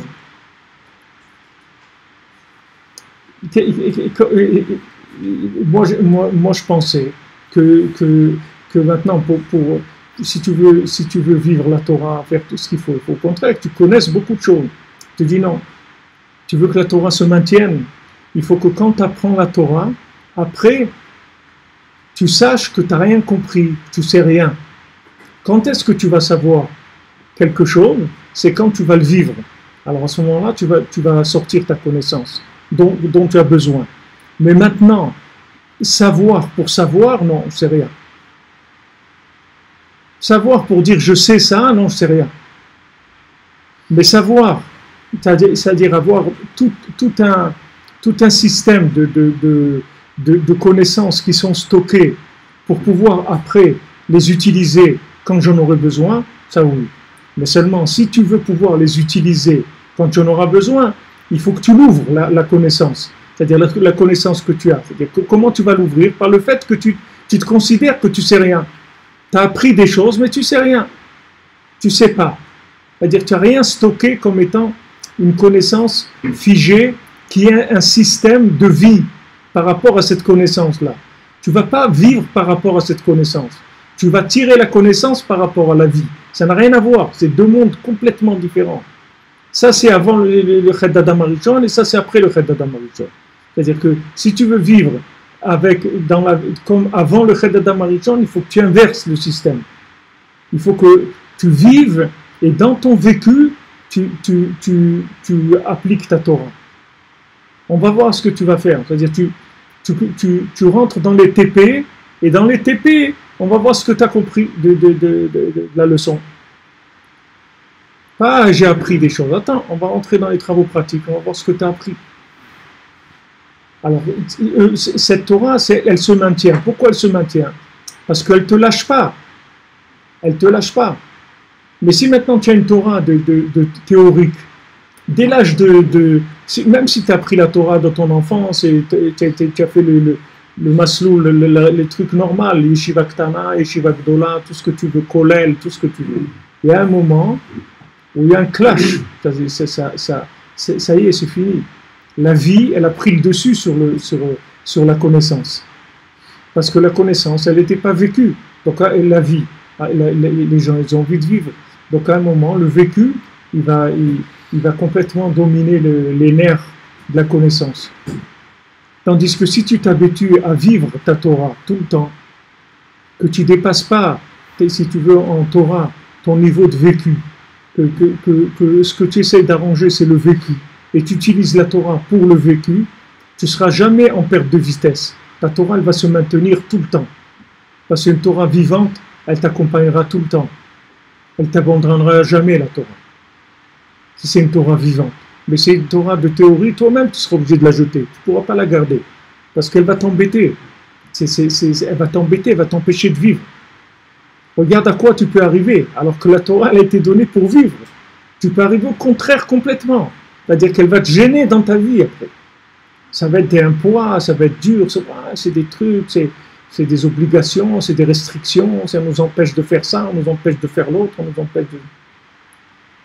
C'est que ça que les gens ils entendent, que de la Torah, de restrictions, je peux pas, des trucs, je peux pas faire ça, je peux pas faire ci, je peux pas faire l'autre. Oubliez-moi avec vos histoires. On est marre. Tandis que si tu lui as appris une Torah qu'il aime, qui voit que c'est la vie, quand tu veux qu'il en ait marre, il n'a pas marre du tout. Au contraire. Au contraire, il veut encore découvrir, il y a du plaisir à découvrir, encore plus. Alors ça s'appelle Kiyum Torah. Rabbeinu, il a dit, mon cher Rabbeinu, il a appris la Torah, et moi j'ai amené dans le monde le Kiyum Torah. C'est-à-dire comment faire que la Torah elle se maintienne. Comment arriver à vivre la Torah. C'est ce que Rabbeinu est venu amener dans le monde. Rabbeinu est venu amener la connexion de la Torah. Mon cher Rabbeinu, il a dit, voilà ce qu'il faut faire. Voilà Hachem ce qu'il attend de vous. Ça et ça et ça et ça. Mais il n'a pas donné comment on vit ça. Rabbeinu, il est venu amener le comment dans le monde. Comment on fait pour arriver à faire ce qu'il y a à faire. Avoir des bonnes midot, avoir de la émouna, avoir de la simcha, avoir de la patience. Comment on arrive à tout ça? Rabbeinu te donne le comment. Parce qu'il te fait un lien entre ça. Il n'y a aucun de ces enseignements qui n'est pas réel. Il n'y a rien chez Rabbeinu, tu ne trouves pas un mot qui n'est pas lié avec la réalité. Ça n'existe pas. Donc quand tu connais la Torah de Rabbeinu, tu apprends. Au début, tu ne vas pas te rendre compte. Tu vas emmagasiner, tu vas faire l'écouter moi une fois, deux fois, trois fois, 10 fois. Tu rentres, t'occupes pas, rentre, tu vas voir. Tu vas voir qu'après, à un moment, tu vas ouvrir la connexion. On va t'ouvrir Menachamaï, la connexion. Et tu vas voir que ça va devenir extraordinaire. Parce que tout va se connecter. Tu vas voir que ça y est, tout est à l'intérieur. Il n'y a pas ça et ça. Il n'y a pas le mur de Berlin. Il y a ça et il n'y a pas là et là. Tout, c'est ouvert. On circule de là et là. Il n'y a pas la Torah, elle est dans la vie elle est dans la Torah elle est dans le travail il est dans la Torah. La famille, elle est dans la Torah elle est dans la famille. Tout est ensemble. Il n'y a plus ces cloisonnements-là. Ça s'appelle Kiyum Torah. La Torah, elle est arrivée à t'accompagner partout où tu vas. C'est ce qu'a dit la Mishnah. La Torah, elle va t'accompagner tout le temps dans ce monde-là. Dans la tombe, après, elle va t'accompagner tout le temps. Mais quelle Torah? Une Torah qui est une Torah de vécu, pas une Torah intellectuelle. Une Torah intellectuelle peut t'accompagner nulle part. Elle ne peut même pas bouger. Elle est paralysée. C'est une Torah des paralytiques. C'est pas une Torah tu peux rien faire avec. Tu peux rien faire. Il faut être un que dans de la rigueur, dans des trucs pour se forcer à faire des choses tout le temps. Aujourd'hui, les gens, ils n'ont plus de force, ils ne peuvent plus faire ça. C'est ça l'avantage qu'on a. C'est qu'on est obligé de trouver la vérité parce qu'on n'a pas de force de mentir. On n'a pas des nerfs pour se mentir. Comme on dit, un menteur, il doit avoir beaucoup de mémoire parce que comme il a dit plein de choses, il faut qu'il se rappelle toujours ce qu'il a dit. Mais quand quelqu'un n'a pas de mémoire, il vaut mieux qu'il dise la vérité, c'est le plus simple parce que ça ne change pas. Est-ce qu'il n'y a pas qu'en Eretz Israël où on peut ressentir justement cette vraie Torah, comme vous dites, qu'elle rentre véritablement dans le cœur? Il n'y a pas qu'ici, en Médinat Israël, comme vous utilisez, en Eretz Israël. Est-ce qu'il n'y a pas qu'ici au final Attention, fais attention, parce qu'ils entendent ça ici par les fenêtres, tu vas avoir des problèmes. Est-ce que cette vraie connexion complète ne peut pas se faire qu'ici? Parce que quelque part, quand on est en toute la arrête, on voit que du faux, donc du mensonge, on est entouré de Goïm, on est entouré des Saves, avant on était entouré d'Ishmaël, et eux ils veulent nous faire tomber, eux par essence ils veulent nous faire disparaître. Donc est-ce que la place dans le juif. Mais non, tout ça, ce que tu dis là, c'est que des clichés. C'est pas... Et je pose la question. Non, mais ce que tu dis, des clichés, ils veulent nous faire tomber, tout ça, c'est pas c'est des trucs. Non, ils veulent pas vrai, ils veulent nous faire tomber, ils veulent nous faire disparaître. Ça, c'était F1. Voilà, c'est les radios JTF1. Oui. Non, c'est pas comme ça. Le Hémet, il est partout. Et du bien, il y en a partout. Il y en a chez Esav, il y en a chez Ishmaël, il y en a en Eretz Israël. Rabbi Nachman, il dit dans le Likutei Moharan, tu peux tout trouver, même la vérité. Tu peux la trouver dans le Likutei Moharan. Ça veut dire que tu peux tout trouver. Là où tu es, c'est l'endroit où tu dois évoluer, c'est là où elle est ta vérité. Si tu habites à Villeneuve-sur-Lot, alors c'est là-bas, c'est tout. C'est là-bas où elle est ta vérité. Là-bas, il y a Hachem, il est avec toi. Et voilà, c'est ta Torah, elle est là-bas. Il n'y a pas un endroit dans le monde où il n'y a pas de Torah. Où tu es, il y a de la Torah. Parce que si tu crois qu'il y a des systèmes qui sont idéaux, tu vas perdre beaucoup de temps dans ta vie. Il faut que tu commences aujourd'hui, là où tu es. Si tu es là, ça veut dire qu'Hachem il t'a mis ici. Donc maintenant tu commences à travailler. C'est pas idéal, mais avec la Terre, il y a une connexion aussi qui se fait. Mais il faut être à un niveau de connexion. Il y a des gens, ils sont venus ici, ils ont eu la déconnexion, ils n'ont pas eu la connexion. Il y a beaucoup de gens qui sont, il y a beaucoup de gens qui sont ici et qui vivent d'aller habiter à New York. C'est ça leur Olam Haba. Tu lui dis, tu sais, mais regarde les pubs qui te mettent dans les journaux et tout. Peut-être, essaye, peut-être tu vas avoir une green card. Tu vas gagner la green card, comme si tu vas gagner la, je sais pas quoi, la green card. Là. Comme ça, tu peux aller travailler en Amérique. Waouh, c'est super et tout. Et le gars, il est là, il a le kotel, il a Baruch Hashem Rachel Imenu, il a David Amel, Rabbi Shimon Bar Yochai, et Shimon HaTzadik, le Harizal, tout ça, c'est rien pour lui. Lui, New York. Donc tu vois que la personne, elle est à l'envers complètement. Ça veut rien dire, ça veut rien dire. Le Icar, c'est d'être à ta place, tu te connectes, c'est tout. Mais la Torah, elle dit d'ailleurs qu'Abraham, il a d'abord fait la fléfa avant de recevoir et de comprendre et de transmettre à Israël. Il a d'abord démarré par aller vers cette terre. L'Echlecha, ça veut pas dire va en Eretz Israël. Le mot l'Echlecha, ça veut dire va vers toi. Va vers toi. Oui, mais au final, ça s'est matérialisé par va vers cette terre. Au final. Mais ça a démarré par l'Echlecha. Tu commences pas avec ça, c'est au final. Si maintenant c'est un couronnement Eretz Israël, c'est un niveau. C'est un niveau. C'est des choses, c'est un niveau. Le mariage, c'est très bien, mais il faut être au niveau. Il y a des gens, ils se marient et ils divorcent 3 mois après parce qu'ils n'étaient pas prêts. Et après, ils attendent, et 2-3 ans après, ils se remarient une autre fois. Et allez, en attendant, il y a un enfant qui est né, il va être et tout. Ils n'étaient pas prêts. C'est vrai que c'est un idéal, mais il faut que tu sois prêt pour ces idéaux. Ça dépend de ton makom. Il faut que tu saches où tu es. La Torah, elle est réelle. Elle n'est pas théorique. Donc, la réalité, c'est le makom où tu es. Le makom où tu es, c'est ça ton makom. Maintenant, tu veux un autre endroit, tu as le droit de prier, tu as le droit de demander à Hachem, tout ce que tu veux. Mais pour l'instant, là où tu es, c'est ça ta connexion. Ton réseau, c'est celui-là. Maintenant, si tu as essayé faire, tu veux Bouygues et tout, ben, tu changes l'abonnement. Mais tant que tu ne changes pas l'abonnement, tu restes là où tu es. C'est tout.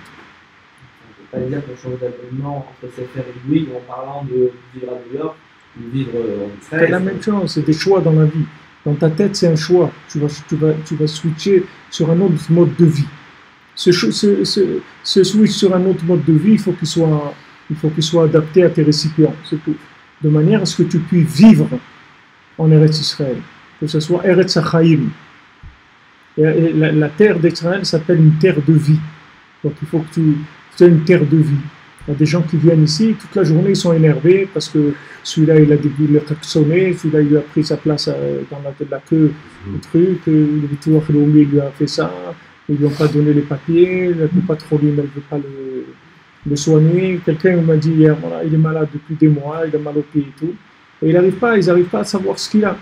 Alors il m'a dit, regarde, la patronne, pour la première fois de ma vie, il m'a dit que j'utilise l'hôpital pour aller pour un truc. Ils m'ont dit, non, si tu veux ce scanner, un truc, il faut que tu payes. Ça, c'est pas un truc que la patronne.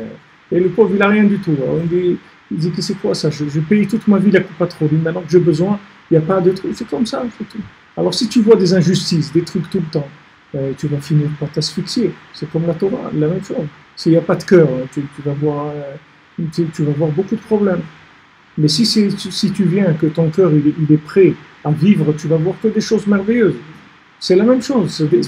La chose elle-même, elle ne bouge pas. Mais l'individu, selon là où il se trouve, soit il va venir, ça va être agréable pour lui, au contraire, il va trouver une nouvelle Torah, un nouvel mode de vie, il va être content. Soit c'est le contraire, c'est-à-dire que les gens ils sont dans des nerfs tout le temps. C'est très difficile. Quelqu'un m'a dit ça cette semaine. On dit dans la Torah, Eretz Ochelet Yoshvea. C'est une terre qui mange ses habitants. C'est écrit dans la Torah. Et Hachem lui a dit à Abraham Avinu, Lech Lecha, Il va dire, bouge. On va dire, regarde, en Eretz Israël, il faut que tu bouges. Parce que sinon, c'est une terre qui mange les gens qui sont assis. C'est-à-dire, si tu restes assis, tu vas te faire manger. Donc, lech lecha, bouge, sans arrêt, va là-bas, va Negba, va au Bercheva, remonte là-bas, va à Elon-Emamoué, bouge, sans arrêt, il faut que tu bouges. Si tu t'arrêtes une minute, elle te mange. Fais attention. Ok, il m'a dit ça cette semaine. C'est un peu rigolo, mais il y a un petit boussard là-dedans. אין התורה מתקיימת אלא מי שמשים עצמו כן יודע, כי הם יודעים כי לגדולתו לחקר, parce qu'ils savent que la grandeur d'Hachem, c'est pas quelque chose qu'on peut comprendre. Qu'est-ce qu'il y a un son dans le micro? Vous dites qu'est-ce qu'il y a dans le micro? J'entends quelqu'un qui dit que ça l'énerve. Qu'est-ce qui vous énerve, monsieur? On essaie d'arranger. Peut-être c'est trop fort.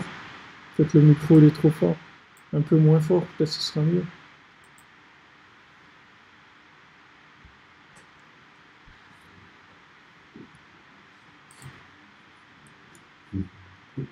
ומשם כל כוח קדושת ישראל לשוב להשם יתברך, על כן הם מונים להלבנה.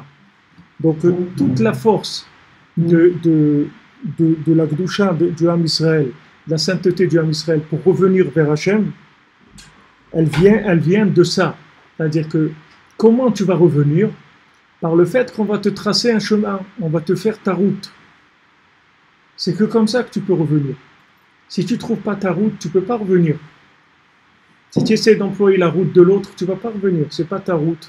Tu ne vas pas pouvoir revenir. Chacun il a son chemin pour revenir.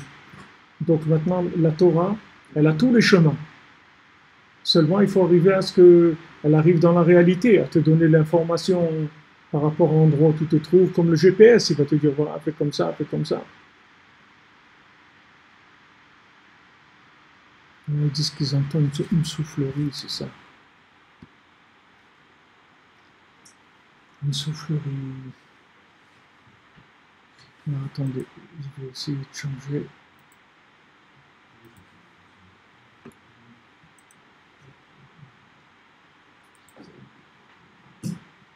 Est-ce que c'est mieux là? Est-ce que là on va employer un autre micro?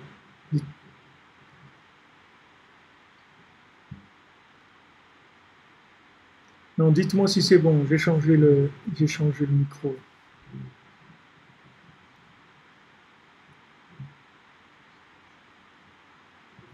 Oui, ok. Ça va revoir. Donc maintenant, il n'y a pas de, si tu veux, il n'y a pas de personne qui peut pas faire tchouva ou qui veut pas faire tchouva. Il n'y a que des gens qui n'ont pas trouvé leur chemin, c'est tout. C'est la route qui n'a pas. Comme si tu dis, par exemple, avant Arnof, tu prenais Arnof quand je venais moi en Eretz il y a 40 ans. Arnof, c'était un truc dans la campagne. Il n'y avait pas de route pour arriver à Arnof. Il n'y avait pas aucune route. Tu vois par exemple à Angel, là où ils sont. Et c'était en dehors de la ville. C'est pour ça qu'ils sont là-bas. Tu ne vas pas construire une usine de pâtisserie dans le centre-ville. Un truc énorme comme ça. Ça ne se construit pas dans un...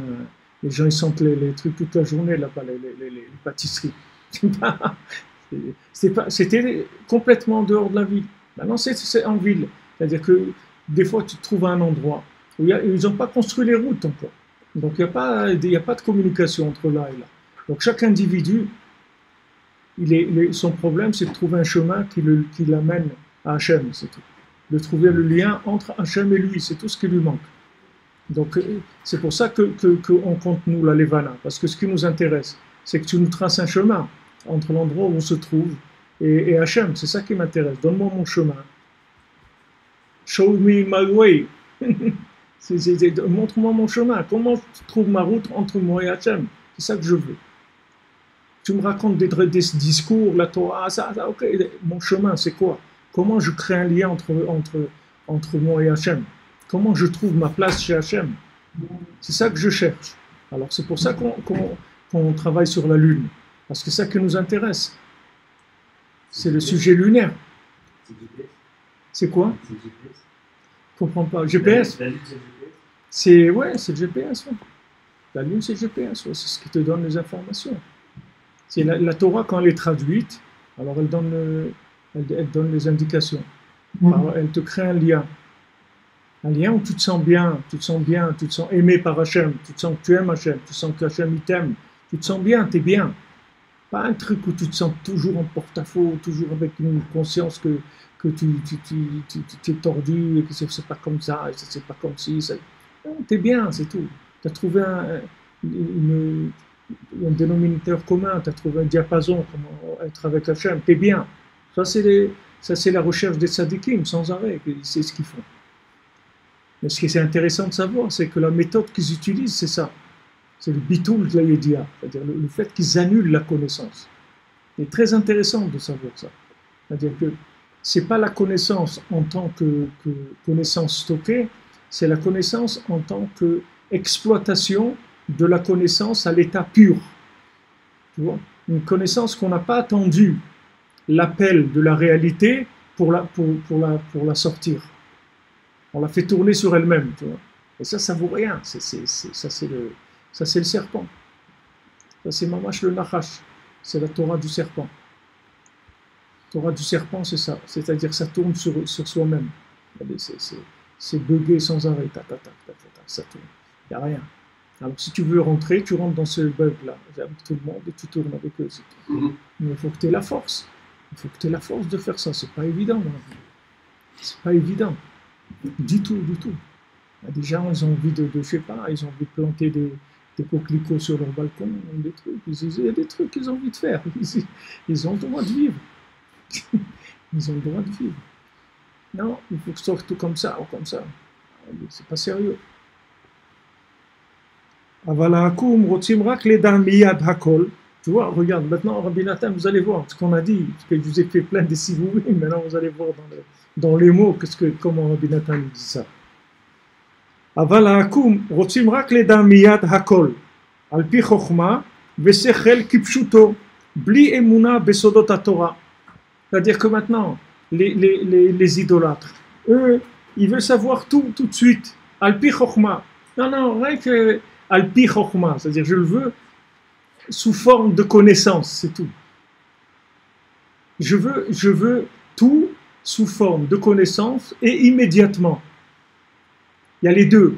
Il y a le lien que ça doit se faire vite et que ça vienne sous forme de connaissance. C'est-à-dire, ça nous engage en rien.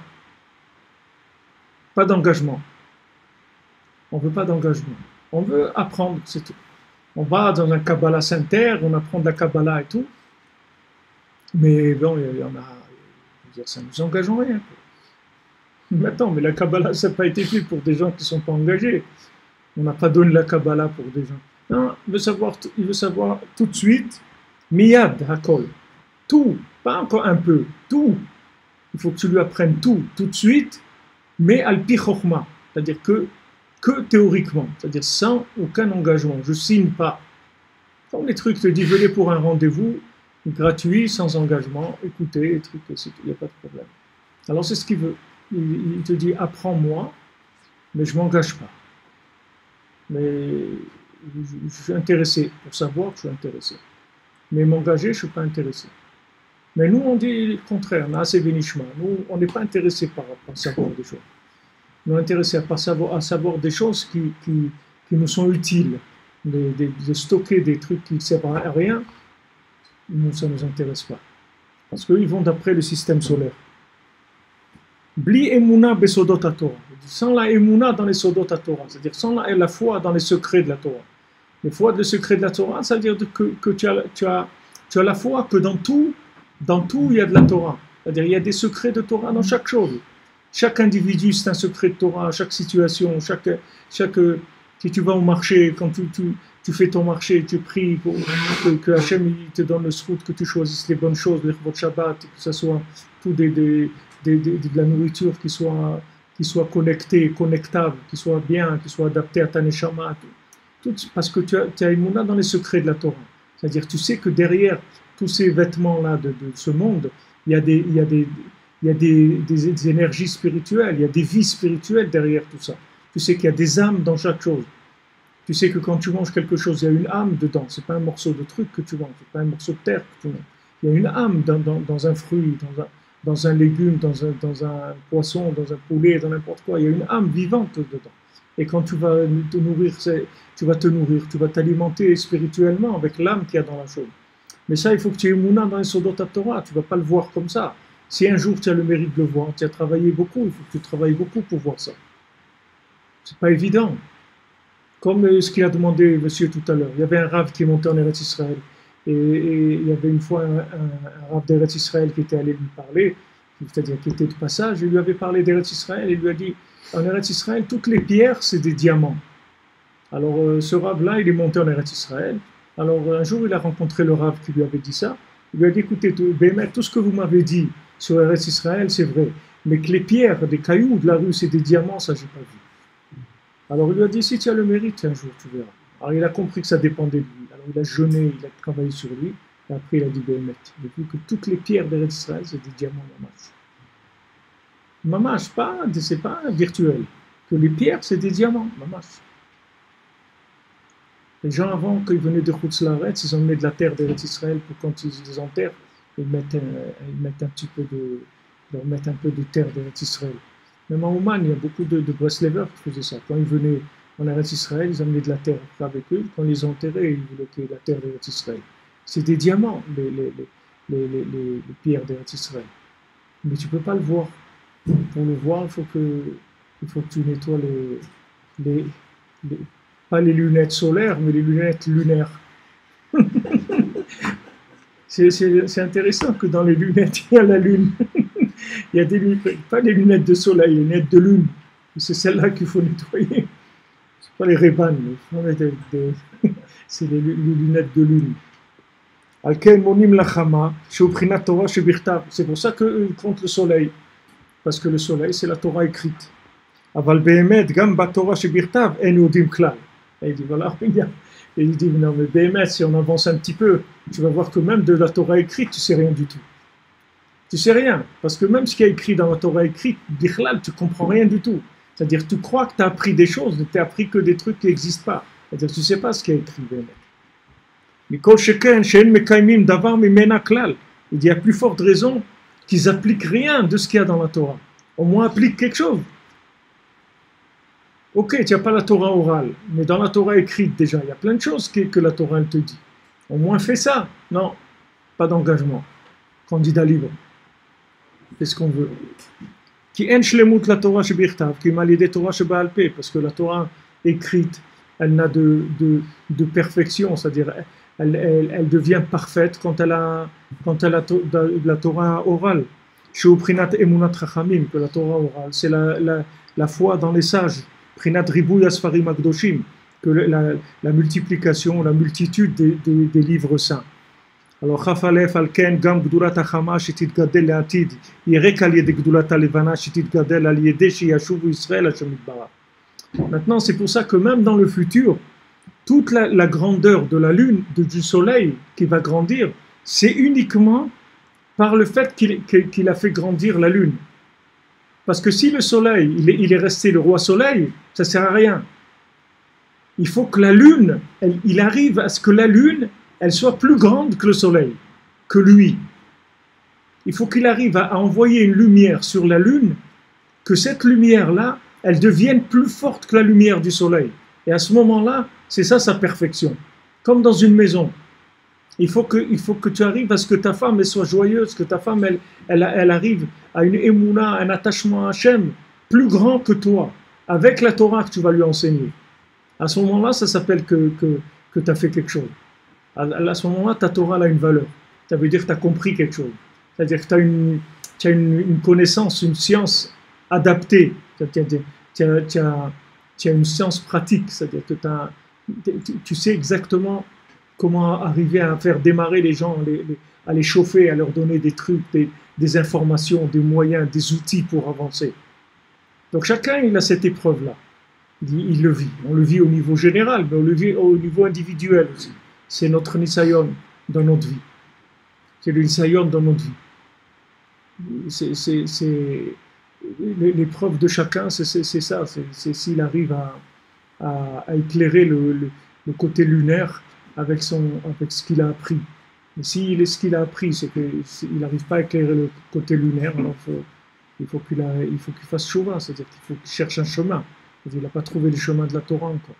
S'il te dit ici, Shetit Gadel al yedei sheyashuvu Israël Hashem Yitbarach. C'est-à-dire que maintenant, quand la lune, elle va faire en sorte que les Bnei Israël ils vont faire tchouva. Pourquoi?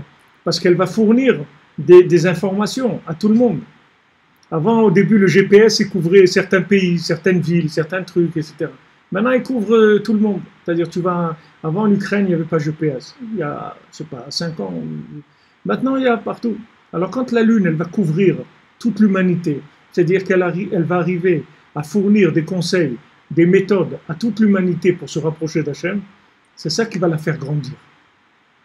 C'est ça qui va faire grandir la Lune. Parce que la Lune, elle va dire, voilà, ça y est, la Torah orale, elle est parfaite, puisqu'on est arrivé à communiquer avec tout le monde.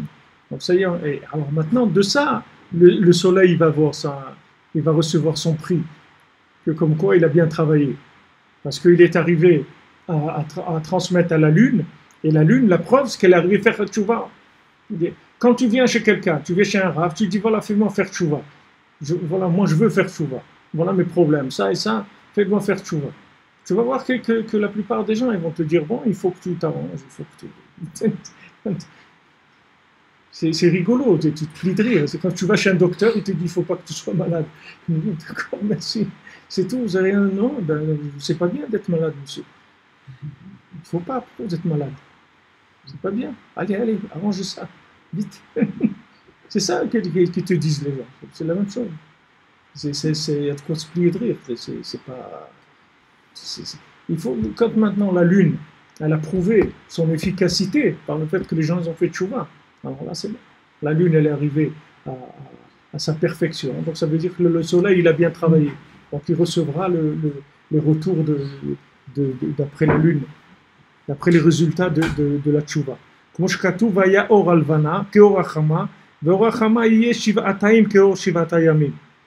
Alors la lumière de la Lune, elle sera comme la lumière du Soleil. Et la lumière du Soleil, il sera 7 fois, 14 fois, comme la lumière des 7 jours de la création, c'est-à-dire que la lumière du début de la création.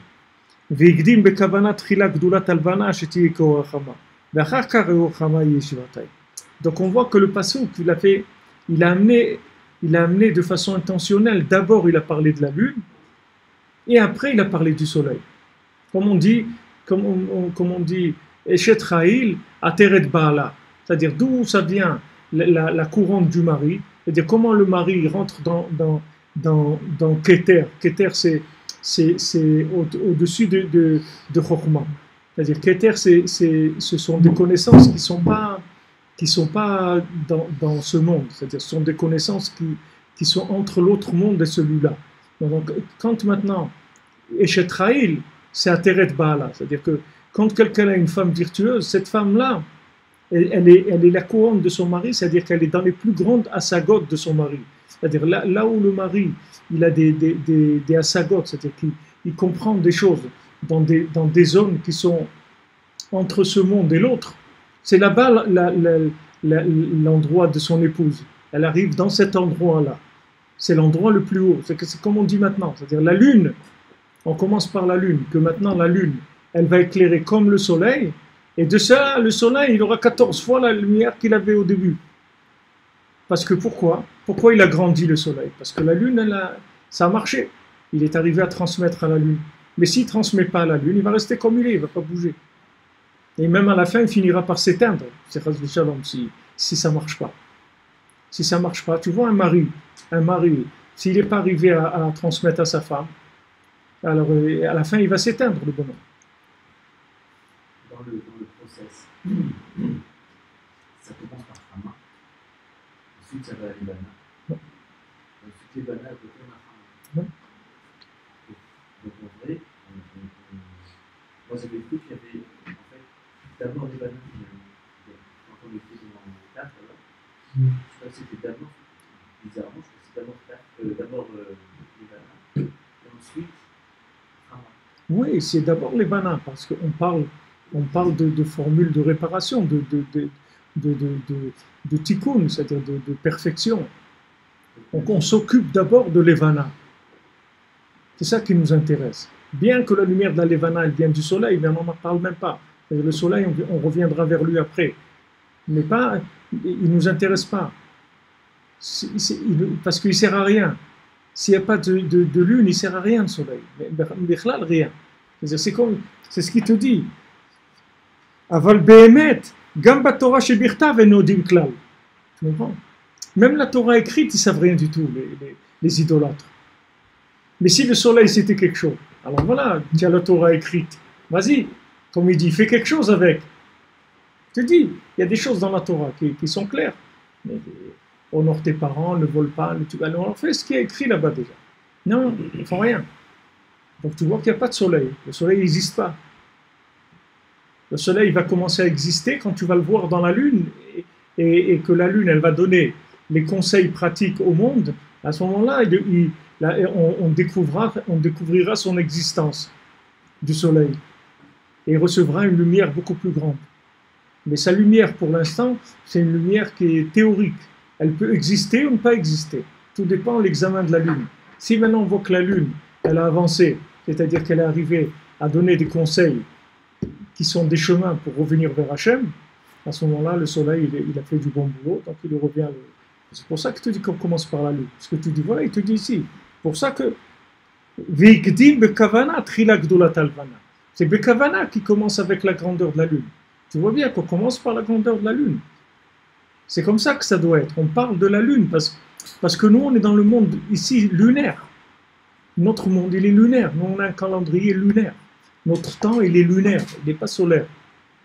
Ça ne nous intéresse pas, le côté solaire. Seul, ça ne nous intéresse pas. On l'associe avec la lune. Mais la base, elle est lunaire. La base de notre calendrier, c'est lunaire. C'est-à-dire, on compte la lune. On compte la lune. La lune, c'est des cycles mensuels. Le soleil, c'est journalier. Mais la lune, c'est mensuel. C'est-à-dire, nous, c'est ça notre cycle. Les 12 mois, on a vu, c'est les 12 tribus d'Israël. Les 12 mois. C'est ces 12 tribus d'Israël, c'est les 12 heures du jour, les 12 heures de la nuit. Tous ces systèmes que tu vas trouver de 12, c'est basé sur le système lunaire. C'est-à-dire, en fait, le système lunaire, c'est la possibilité de capter la lumière du soleil pour en faire des conseils, du vœu pratique. C'est comme si tu veux la cuisine. Alors tu dis, voilà, il y a acheté la viande, les légumes et tout, mais maintenant quand est-ce qu'on va cuisiner et qu'on va servir à table, on va dire, wow, elle est bonne cette viande, mais si cette viande elle reste crue, on va la jeter, c'est tout. Qu'est-ce qui va la manger? De la viande crue, on ne mange pas, donc on la jette. Donc cette viande, elle est mincée, elle a servi à rien. Comment elle a servi à quelque chose? Par le fait qu'on a su la cuisiner et qu'elle a permis de nourrir quelqu'un et qui s'est bien nourri, qu'il a trouvé que c'était bon, etc. Alors à ce moment-là, ça remonte. Waouh, quelle viande, elle est super cette viande. Oui, mais il ne faut pas oublier que c'est la personne qui l'a préparée, c'est elle qui est super surtout. Parce que si la viande, elle avait trouvé quelqu'un qui ne sait pas cuisiner ou qui l'a oublié sur le feu qu'elle a brûlé, elle peut être la meilleure viande du monde, elle ne sert à rien. Donc tout ce qui compte, c'est le récipient qui l'a transformé, qui l'a rendu comestible, de manière à ce que ça serve à l'humain, à celui qui va la manger. On vit comme ça, c'est notre vie, elle est comme ça. Là, juste on l'explique dans des zones plus élevées, mais c'est très simple, c'est pas ce qu'on explique ici. Tout le monde le vit. D'ailleurs, c'est pour ça que tu comprends bien ce qu'il dit, parce que on le vit, c'est pas. Et toujours pareil, parce que ce qu'il te dit, c'est d'écouter à la fois, c'est-à-dire il a descendu dans le vécu, voilà, dans le maasé. Tu peux trouver des milliers d'exemples sur ce que Rabbi Nathan il enseigne, parce que c'est tout du concret. Il n'y a pas ici de théorie, c'est que de la lune. Il n'y a pas dans ces enseignements des trucs solaires, c'est que du lunaire. Il s'occupe que de ça, Rabbi Nathan.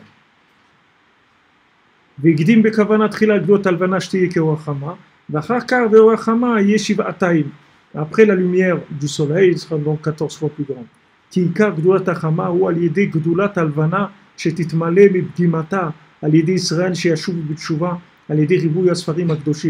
Parce que maintenant, toute la grandeur du soleil, c'est par le fait que la lune a grandi, elle s'est remplie de sa bgima. C'est-à-dire que la lune, elle était pagoum. Que dire pagoum? Ça veut dire qu'elle avait des endroits obscurs. des zones qui n'étaient pas éclairées. Alors, du moment qu'il y a des zones qui n'étaient pas éclairées, qu'est-ce que ça a fait? Ça a donné la possibilité au mensonge, aux forces du mal, de s'exercer dans le monde. Puisque maintenant, il y a des parties de la Lune qui ne sont pas éclairées. Donc, comment c'est pas éclairé? Ça veut dire que c'est l'ouverture à tous les abus possibles. C'est-à-dire tous les systèmes de vie, que ce soit de la politique ou de la philosophie ou des religions, tout ce que tu veux. Tout ça, ça exploite le côté éteint de la Lune, le côté obscur de la Lune.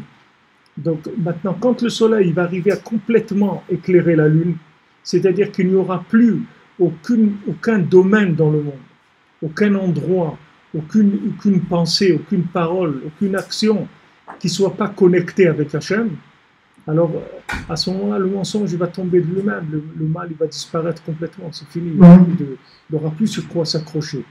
Le mal il s'accroche que sur l'obscurité, c'est tout.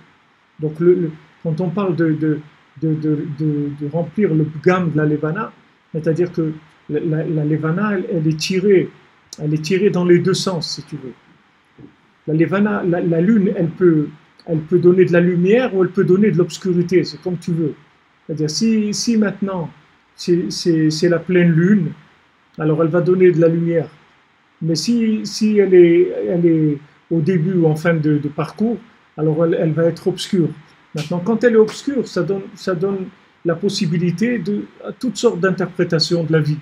Quelqu'un il va te dire, voilà, la vie c'est de gagner de l'argent, la vie c'est de réussir des concours, la vie c'est de faire du sport, la vie c'est de réussir dans la politique. Chacun il va te raconter ce qu'il veut, parce que c'est obscur. Mais une fois que la lune elle va être complètement éclairée par le soleil, il n'y aura plus de place pour le mensonge. Mais il faut comment on va savoir que la lune elle a été éclairée par le soleil? Si elle est arrivée à nous connecter, à chacun d'entre nous, elle est arrivée à nous créer un lien avec Hachem. À ce moment-là, ça veut dire qu'elle a reçu toute la lumière qu'il fallait du soleil. Et tant que toute l'humanité ne sera pas connectée, donc ça s'appelle que la lune elle est gouma, c'est-à-dire la lune elle est encore, elle a des zones qui sont obscures. Donc ce qu'il dit ici que toute la grandeur du soleil, c'est par la grandeur de la lune qui va se remplir de son vide par les Bnei Israël qui vont faire tchouva par le ribouille des Sfarim Akdoshim, par la quantité des livres. Parce que qu'est-ce que c'est les quantités des livres? C'est de créer des nouvelles explications, c'est-à-dire des nouveaux liens, que la personne, peut-être ce livre il va lui parler, peut-être que le livre qu'il y avait avant il ne lui parlait pas, maintenant ce livre il va lui parler, ou peut-être ce livre, et voilà des livres et des livres sans arrêt. Combien on a de livres? On a des milliers, des dizaines de milliers de livres dans le disque, là, je ne sais pas aujourd'hui, un disque qu'il y avait avant, un disque il y avait 60 000 livres de Torah. 60 000 livres. Sauf tout ça pour dire Hashem Elokeinu, Hashem Echad, Shema Israël, c'est tout. C'est tout pour qu'on arrive à ça, c'est tout ça. Mais maintenant, c'est fait à toutes les sauces pour attraper la personne n'importe où elle se trouve. Il y a un, ça va lui parler ça, l'autre c'est celui-là, l'autre cet angle-là, l'autre la Gemara, l'autre la Halacha, l'autre le Zohar, l'autre comme ça, et des explications comme ça. Toutes ces explications, ce sont juste si tu veux, des recettes de cuisine pour que la chose elle soit absorbable par la personne, qu'il a envie de la manger. C'est tout. On essaye comme ça, un homme il est salé, l'autre sucré, l'autre comme ça, l'autre frit, l'autre trop cru, moins cru. Tout rien que la personne elle le prenne. C'est tout. Alors tous les sfarim qui se multiplient, c'est que pour ça. On multiplie des sfarim, voilà, maintenant il a amené un sefer là, où il y a tous les sfarim de Breslev, écoutez-moi, tous les sfarim de Rabbeinu, et en un an tu finis tout. Tous ces sfarim là. Alors, le gars, il a un livre comme ça, voilà, avec ce livre, il a tout. Il n'a pas là, avec ce livre, il fait tous les jours, il y a 2-3 pages, je ne sais pas combien il faut faire chaque par jour. Et voilà, comme ça, il a fait tous les sfarim. Mais tout le but de ces sfarim-là, et le fait qu'il y a des sfarim sur ces sfarim, c'est uniquement pour créer des langages adaptés. C'est uniquement ça le but. Alors, chaque fois que des sfarim sortent, ça veut dire que, bon, Hachem, il y a encore une possibilité de diffuser la lumière. Quand on dit diffuser en français, ça veut dire transmettre, mais quand on dit une lumière diffuse, ça veut dire quoi? Ça veut dire que la lumière, elle a un abat-jour, elle a un truc comme ça. Elle est pas forte. Une lumière diffuse, c'est ça que ça veut dire. Non, diffuse, ça ne veut pas dire orienté. Une lumière diffuse, ça ne veut pas dire orienté. Une lumière diffuse, ça veut dire qu'elle est pas brute. Elle est un petit peu. J'ai mis dessus quelque chose pour pas qu'elle soit aveuglante. Hein? Ah, ça c'est non, ça c'est. Mais le but c'est pas qu'elle soit en bas. Le but c'est-à-dire que tu n'aveugles pas. C'est-à-dire c'est pour ça que tu veux qu'elle soit plus douce la lumière. Donc maintenant la diffusion, c'est ça, c'est d'adoucir. C'est ça que ça arrive à tout le monde, c'est tout. Qu'il n'y ait personne, que ça aveugle personne. Ça veut dire que ça choque personne, ça éloigne personne. Au contraire, que chacun se sente attiré par cette lumière-là. C'est ça le but. La diffuser, ça veut dire on fait qu'elle soit tamisée aussi, c'est la même chose. Une lumière tamisée, c'est quoi? Adoucie, qu'est-ce que c'est tamisé? Ça veut dire tu passes dans un tamis, oui. C'est la même chose, c'est le même principe. C'est-à-dire tu tamises, ça veut dire plus fin. C'est-à-dire pour que ça arrive aux gens, c'est tout. C'est un autre but. D'après le principe de réalité, quand on a deux sphères comme ça, on a le soleil et la lune, ça n'arrivera jamais que la partie obscure de la lune, enfin, que le soleil éclaire les deux côtés de la lune. Donc, alors, Bien sûr. Comment on va faire pour que la lune elle soit complètement éclairée? Elle va être complètement éclairée. Oui, donc il y a deux soleils, c'est quoi? C'est Israël Non, la deuxième. tu verras, c'est pas ça c'est pas des. Si on parle de la réalité de tout à l'heure, la réalité c'est le plus important et on doit s'adapter à la réalité. Et alors, au final, c'est le modèle physique, mais que ça ne peut pas se produire. Alors nous, comment spirituellement... Il y aura un autre modèle physique, c'est tout. Tu ne sais pas comment. Comme tu ne savais pas que va exister un téléphone portable avec le WhatsApp et que tu vas voir quelqu'un qui se trouve en Chine et il va te parler. Et que ça aussi, tu ne savais pas que ça existait. Et ben là aussi, tu verras un faisceau qui va sortir et qui va éclairer toute la boule de la lune, pas que d'un côté. Je sais pas, peut-être le soleil, il va tourner à une vitesse tellement grande autour de la lune qu'elle sera éclairée tout le temps. Je ne sais pas comment ça va se mettre. Ça, c'est pas un problème. Les problèmes techniques, c'est rien du tout, ça. C'est pas ça. C'est le cas, c'est d'arranger dans la spiritualité.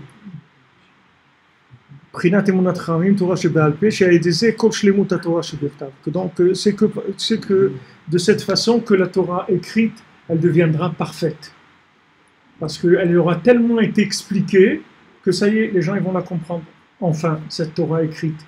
Que tout le monde l'a bafouée, il y a qui ont voulu faire un Nouveau Testament, l'autre il a voulu faire ça, l'autre il a fait ça, alors que le Maaseh il a un sens clair, précis et tout, elle demande que à être expliquée, c'est tout ce qu'elle demande, cette Torah. Elle demande à être expliquée. Mais tant qu'elle n'est pas expliquée, alors c'est comme si elle n'existait pas, le Maaseh. Ce qui te dit, celui qui a que l'écrit, il n'a rien. Il n'a rien, parce qu'il te dit pourquoi, il ne s'engage pas. C'est normal qu'il ne s'engage pas, parce que ça ne lui parle pas. C'est pour ça qu'il ne s'engage pas. Il te dit non, moi je veux que de la Torah écrite. Ok, voilà la Torah écrite. Mais il ne s'engage pas. C'est normal qu'il ne s'engage pas. Ça ne parle pas de lui. Comment il va s'engager? Il faut que tu t'engages, il faut que ça te parle. Sinon tu ne vas pas t'engager. Donc si tu prends que la Torah écrite et que tu veux la prendre sous un angle uniquement de connaissance, c'est-à-dire que tu n'es pas intéressé par l'action, par l'engagement, elle ne va jamais te parler, la Torah. Donc par rapport à ce qu'il disait tout à l'heure, qu'il a demandé, et Ephraim, c'est ça la réponse, si tu veux. C'est-à-dire que quand tu étudies la Gemara, c'est de la Torah écrite. C'est pas de la Torah orale. Normalement, la Torah orale, tu n'as pas le droit d'écrire.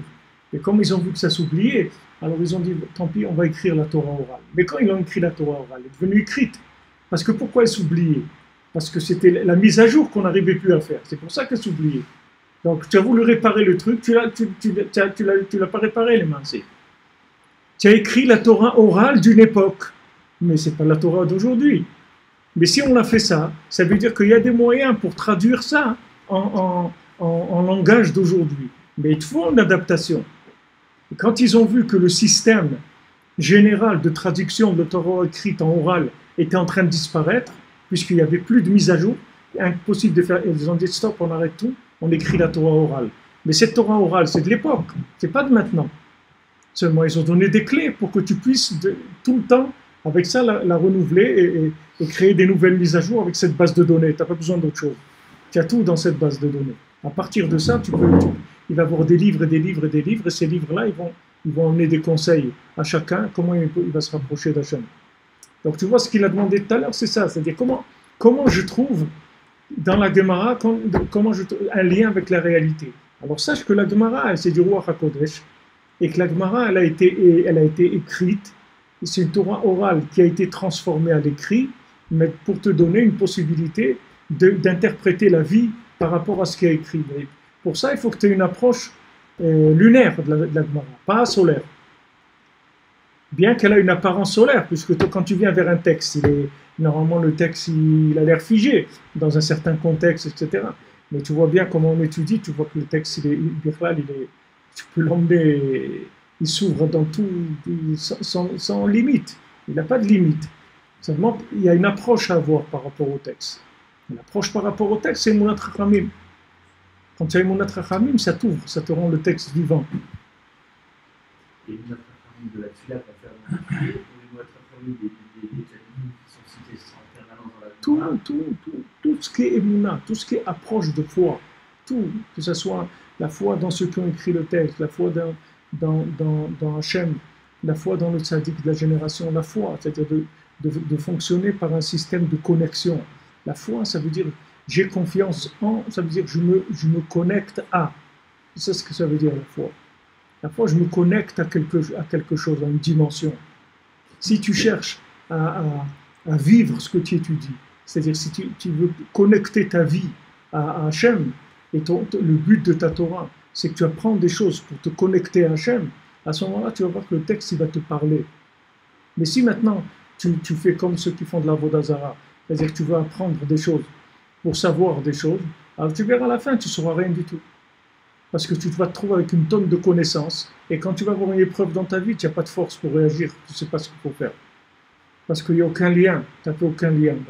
Après, tu te rends compte que même ta Torah que tu as appris, elle t'a pas servi dans le moment de l'épreuve. Alors que tout son but de la Torah, c'est pour t'aider, t'accompagner dans tout ce que tu as besoin. Bezrat Hashem, Shabbat Shalom.